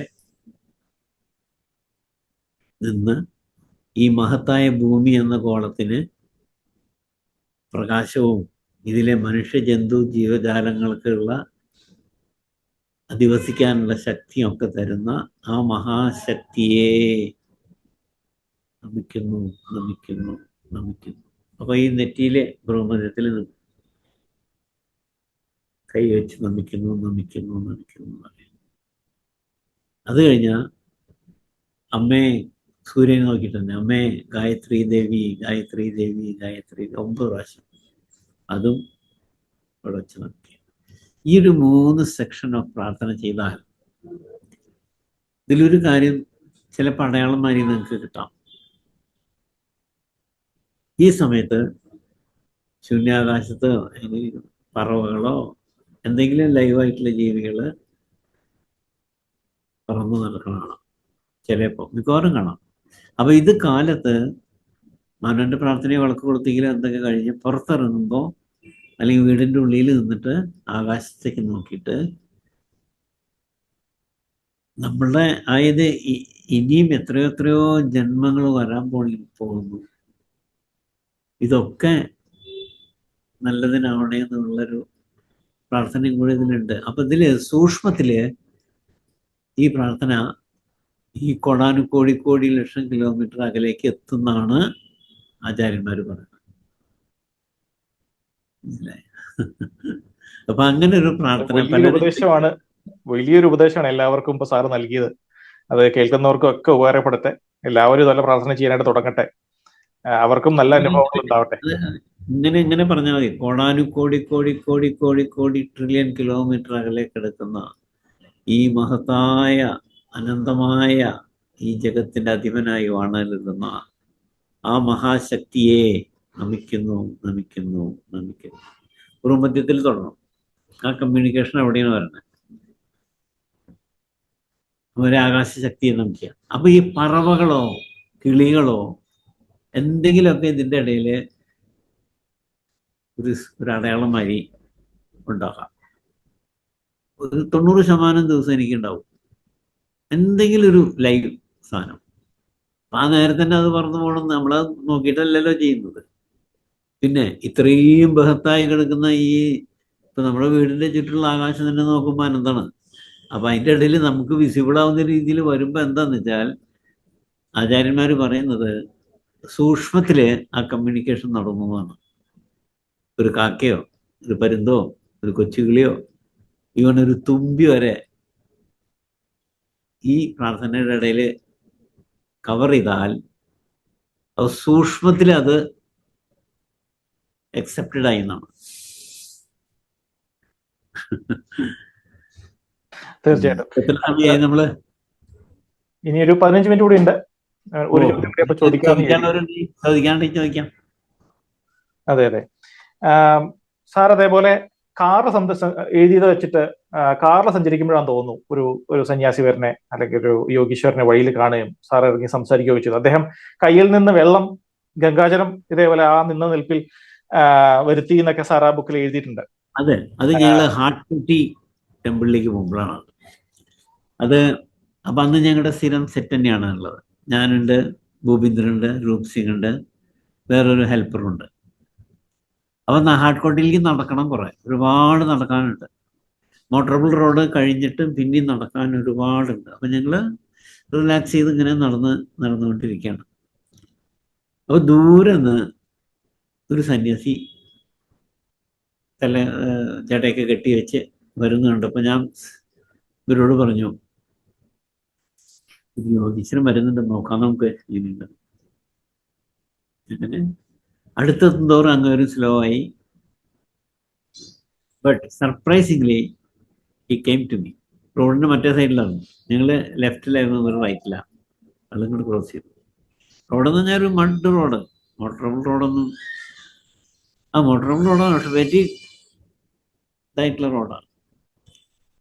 എന്നെ വിസ്മയിച്ച് നോക്കിയിട്ട് ആണ് ആ സംഭാഷണം തുടങ്ങുന്നത്. അങ്ങനെയാണ് അങ്ങനെ ഗംഗാജലം. അതായത് ഇത് എല്ലാം ഇതിലുണ്ടല്ലോ, സുനിതെന്ന് അങ്ങനെ ഈ വെള്ളം വരുത്തി എന്നുള്ളതാണ്. ഞങ്ങൾ 4 പേര് നിൽക്കുമ്പോഴാണ്. എന്നിട്ട് അത് ഞങ്ങൾക്ക് കുടിക്കാൻ തന്നു. ഞാൻ ഗംഗാമാതാവിനെ വിളിക്കണമെന്ന് പറഞ്ഞിട്ടാണ് 2 കാലും കൂട്ടിച്ച് വെച്ച് തള്ളവിരലടിപ്പിച്ച് നിർത്തി ഒരു 5 മിനിറ്റോളം മന്ത്രം ചെല്ലിയിട്ടുണ്ടാവും. അത് കഴിഞ്ഞിട്ട് ഇതാ അങ്ങനെ കൈ നിറഞ്ഞു ഒഴുകാണ്. ഞങ്ങൾ 4 പേരും, ഞാനടക്കം 4 പേരും ഇത് കാണുകയാണ്. അത് ഹാർഡ് കോട്ടിലേക്ക് പോകുമ്പോഴാണ് അത്. അതായത് മറക്കാൻ പറ്റാത്തൊരു. അങ്ങനെ എന്നോട് മറ്റേ കുളു മണാലിയിലൊരു സ്ഥലത്ത് വെച്ച് കാണാമെന്ന് പറഞ്ഞിട്ടുണ്ട്. പക്ഷെ 2 പ്രാവശ്യം ഞാൻ പോയി. 2 പ്രാവശ്യം പോയപ്പോൾ ആള് ഇതുമാതിരി എവിടെയോ പോയിക്കുക. അപ്പൊ അവിടെയുള്ളവരോടൊക്കെ ചോദിച്ചു നോക്കിയപ്പോൾ പറഞ്ഞു, ഒരുപാട് വിസ്മയങ്ങളുണ്ട് ഇവിടെ. ആൾക്കാർ ഇവിടെ ആളുള്ള സ്വാമിജി ഇവിടെ ഉള്ളപ്പോൾ കണ്ടമാനം ആൾക്കാർ വരുന്നുണ്ട്. ഈ പല തരത്തിലുള്ള ഹീലിങ്ങുകളും അങ്ങനെ ചെയ്യുന്നുണ്ട്. പിന്നെ അതിലൊരു ഹീലിംഗ് പൊതുവെ generally I am also doing. പക്ഷേ ഇതിൽ നമുക്കൊന്നും പറ്റാത്തൊരു വിദ്യ എന്ന് വെച്ചാൽ, ഈ മെൻ്റലി ആൻഡ് ഫിസിക്കലി റിട്ടാർഡറായിട്ടുള്ള കുട്ടികൾ, ഞാനൊക്കെ അത് ട്രൈ ചെയ്തിട്ട് കുറേ കഴിഞ്ഞാലേ ഫലവത്താവുന്നുണ്ട്. ഒരു 10-15 കേസോളം മെൻ്റലി റിട്ടാർഡറായിട്ടുള്ള അവസ്ഥയിൽ നിന്ന് രക്ഷപ്പെട്ടിട്ടുണ്ട്. ബട്ട് അത് ഒന്നുകൂടി പഠിക്കണമെങ്കിൽ നീ ഇങ്ങോരടുത്ത് ചെല്ലണം. ഞാൻ 2 പ്രാവശ്യം മണാലി പോയി, ആശ്രമമൊക്കെ കണ്ടുപിടിച്ചു. അപ്പം അങ്ങനെ എന്നോടൊരു മണി മേടിക്കുക. ഞാൻ ചോദിച്ചു എന്താ തരണ്ടേന്ന് ചോദിച്ചപ്പോൾ, ഒന്നും വേണ്ട, എനിക്ക് കാശൊന്നും വേണ്ട, നടക്കണം. പിന്നീട് എന്താ ആലോചിച്ചിട്ട് പറഞ്ഞ് ഒരു ബെല്ല് വേണം. ബെല്ല് വെച്ചാൽ മണിയില്ലല്ലോ, അത്ര വലിയത്. അപ്പോൾ അവിടെ നിന്ന് കിട്ടുന്ന കടയിൽ നിന്ന് ഒന്നുമില്ലല്ലോ, വെറും ശൂന്യമായ സ്ഥലമല്ല. അപ്പോൾ എന്ത് വരും സ്വാമിജി, എൻ്റെ വില സ്വാമിജി മേടിച്ചോളൂ, 10 സർ തക് പടേക എന്ന് പറഞ്ഞു. 2000 രൂപ. ഞാൻ 2000 രൂപ എണ്ണി കൊടുത്തു. അല്ലാണ്ട് അങ്ങനെയും ഭിക്ഷയച്ച് അങ്ങനെയൊന്നും നടക്കണമല്ല. അപ്പം ആ മണി, അപ്പം അതിനോട് പറയുകയും ചെയ്ത് അവിടെ ഒരു മണി ഞാത്തിയിടണമെനിക്ക്. കാരണം മണിയുടെ തരംഗങ്ങൾ ഇത്തരം കുട്ടികൾക്ക് കേൾപ്പിക്കണം. ഒരു പ്രത്യേക റിഥത്തിൽ അതിൻ്റെ മണി അടിച്ചാലേ, വെറുതെ ഒരു മണി പിങ്ങി അങ്ങനെയല്ല അടിക്കുക, അതിനൊരു റിഥമുണ്ട്. അപ്പോൾ ഈ അമ്പലത്തിൽ ഈ ബ്രാഹ്മിൻസ് മണി അടിക്കുന്നുണ്ടല്ലോ, അവർക്കറിയാതെ. അത് നമ്മളവരെ കുറ്റം പറഞ്ഞിട്ട് കാര്യമില്ല, അല്ലെങ്കിൽ കളിയാക്കിയിട്ട് കാര്യമില്ല. മണി അടിക്കണ ഉത്തമമായ രീതിയിൽ മണി അടിച്ച് തൊഴുന്നത് ബ്രാഹ്മിൻസാണ്. ബാക്കിയുള്ളവർ വെറുതെ പുച്ഛിച്ച് വർത്തമാനം പറയും പിന്നീട്. നോ, ആ സിസ്റ്റമാറ്റിക് ആയിട്ട് സംഗീതാത്മകമായ രീതിയിൽ അതിന് അടിക്കണമെങ്കിൽ, അപ്പം അതേമാതിരി അടിച്ചു കഴിയുമ്പോൾ ഈ കുട്ടികളുടെ ബ്രെയിനിലേക്ക് അത് ഫീഡ് ചെയ്യും. ഈ മെൻ്റലി റിട്ടാർഡറായിട്ടുള്ള കുട്ടികൾക്ക് അത് എഫക്റ്റ് ആവുന്നത്. അപ്പം 2 പ്രാവശ്യം പോയി കുളുമാണ്. ഇനി അടുത്ത വർഷം ട്രൈ ചെയ്ത് നോക്കണം. എന്തായാലും ആള് ഇതുമാതിരി ഇപ്പം ഈ ഹാർഡ് കോട്ടിംഗ് എന്നൊക്കെ പറഞ്ഞാൽ ഒരു 3-4-5 ദിവസത്തെ വഴിയുണ്ട്. അത്രയും വിജനയിൽ വെച്ചിട്ടാണ് ഞങ്ങൾ കണ്ടത്. അപ്പം അത് കഴിഞ്ഞ് ആള് വരും താവളത്തിൽ. അപ്പം അവിടെ അടുത്തുള്ളൊരു ടീ സ്റ്റാളുകാരൻ്റെ നമ്പർ ഞാൻ പിടിച്ചിട്ടുണ്ട്. അപ്പോൾ ആള് പറയും ചെയ്തു, ഞാൻ ഉണ്ടെങ്കിൽ സാറ് വിളിച്ചോളൂ, ഞാൻ ഉണ്ടെങ്കിൽ പറയാം. കാരണം കുറേ ഉള്ളിലോട്ട് പോകണം. അപ്പൊ അങ്ങനെയാണ് ഉള്ള കാര്യങ്ങള്. ചോദ്യങ്ങള് ഉണ്ടോ വല്ലതും ഇനി? ഇല്ല, നമ്മളൊക്കെ പതുക്കെ വൈൻഡപ്പ് ചെയ്യാം. ഏതാണ്ട് സമയം ഏതാണ്ട് ഇപ്പൊ നമ്മുടെ ഇതിലേക്ക് എത്തുന്നു. ഇത് സാറിന്റെ രണ്ടും ബുക്ക് പറയും. ഇനി എന്നായിരിക്കും റിലീസ് ആവുക? ഇപ്പൊ അതിന്റെ എന്തായാലും നമ്മുടെ പ്രേക്ഷകർ തന്നെ കാണട്ടെ അതിന്റെ DTP ആദ്യം. നമ്മുടെ ഇട്ട് കൊടുത്തിട്ടതാ. അതെ അതെ. ഇതാണ് അതിന്റെ DTP. അതിന്റെ ഫൈനൽ വർക്കാണ് നടക്കുന്നത്. ശരി. പിന്നെ തന്നെയല്ല, ഇതിലെ വേറെ ഒരു സംഭവങ്ങൾ അതർ ദാൻ ദാറ്റ്, ഇതിൽ കുറെ കവിത ഉണ്ട്. ഇതൊക്കെ അന്നത്തെ കാലത്ത് ഞാൻ പഠിക്കുന്ന കാലത്ത് എഴുതി വെച്ചു. പിന്നെ അതൊക്കെ എവിടെ പോയി. പക്ഷെ അത് ഈ പറഞ്ഞ മാതിരി കിട്ടി പിന്നീട്. അപ്പൊ ഇതിലത്തെ ഹീറോയിന്റെ പേര് കല്യാണിക്കുട്ടി എന്നാണ്. ഹീറോയിന്റെ പേര് ജയകൃഷ്ണൻ എന്നാണ്.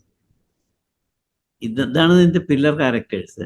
ബട്ട് അതർ ദാൻ ദാറ്റ് ഇതൊരു നോവലായിട്ട് മാറി. പക്ഷെ ഒരു ട്രാജിക് എൻഡാണ് അതങ്ങനെയാണ് സംഭവിച്ചതും. അപ്പോൾ പിന്നെ അതിന് മാറ്റണ്ട. പലർക്കും സ്ക്രിപ്റ്റ് വായിച്ചവർക്ക് അത് അങ്ങനെ ആക്കണ്ട എന്നുള്ള അഭിപ്രായക്കാരൊക്കെ പറഞ്ഞു നോക്കി. അപ്പോൾ ഞാൻ പിന്നെ അത് അങ്ങനെയാണ് ആയത് ലാസ്റ്റ്. അപ്പോൾ പിന്നെ let it be like that. ഇതൊക്കെ നോവലല്ലേ, ഫിക്ഷനല്ലേ. അപ്പോൾ അതൊക്കെ. അപ്പം എന്തായാലും അതിൽ കുറേ കവിതകൾ വരുന്നു. ഈ കവിത ഞാൻ എൻ്റെ ഗുരുനാഥൻ്റെ അടുത്ത് പഠിക്കുന്ന കാലത്ത് എഴുതി. അപ്പം അതാ ഹീറോയിനെ കൊണ്ട് കവിത എഴുത്തുകാരിയാക്കി അങ്ങനെയുണ്ട് അഡ്ജസ്റ്റ് ചെയ്തു.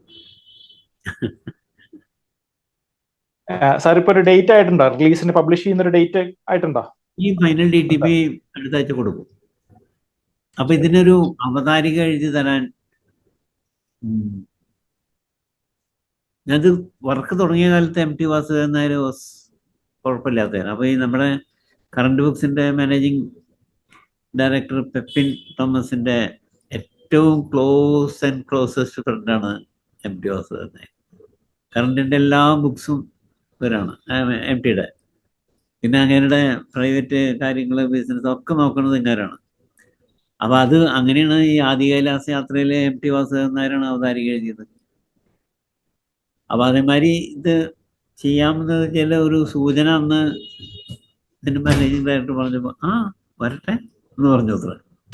പക്ഷേ ഇന്നത്തെ നിലയിൽ അദ്ദേഹം മെമ്മറിയുടെ ലോകത്ത് നിന്ന് പോയി കഴിഞ്ഞു. അപ്പൊ അത് നടക്കില്ല. അപ്പൊ പിന്നെ അവര്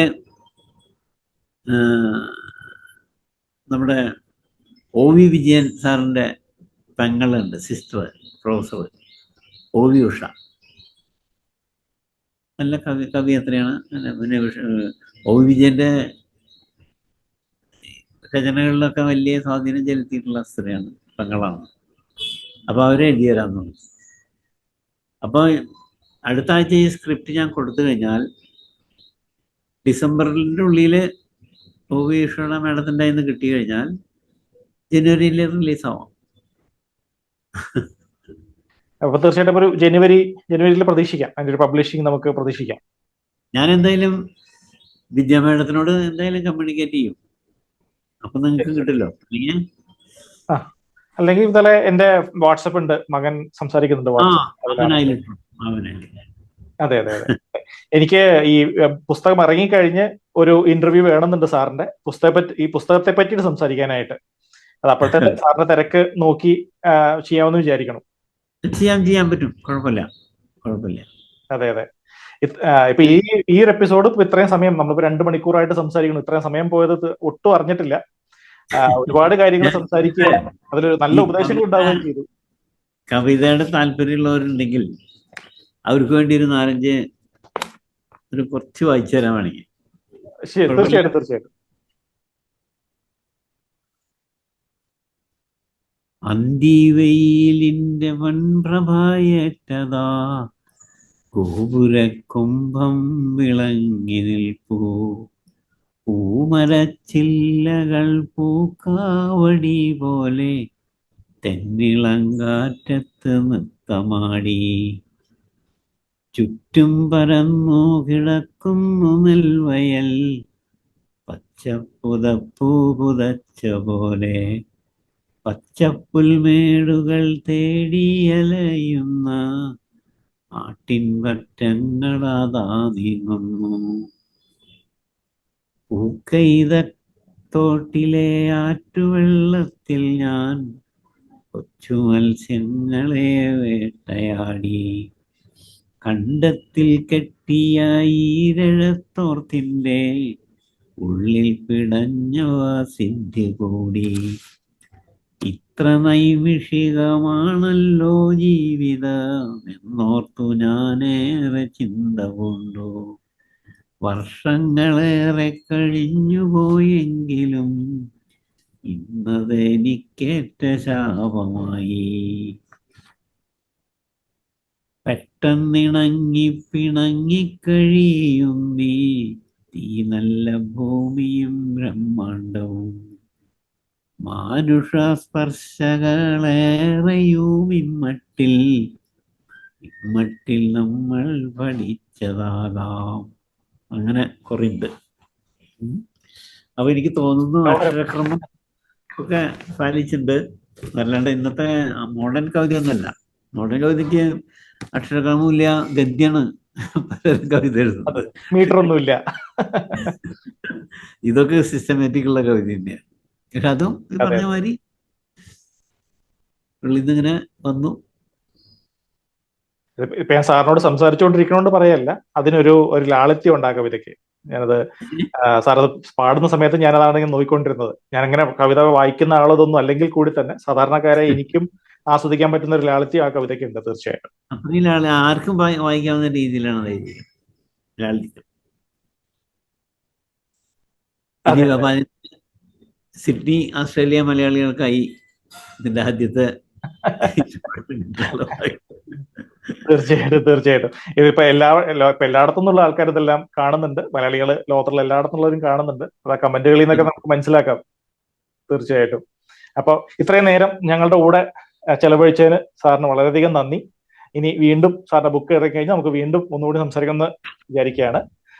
ബുക്കിന് എല്ലാവിധ വിജയങ്ങളും നേരുന്നു. പ്രതീക്ഷയോടെ കാത്തിരിക്കുന്നു. Thank you very much. Thank you.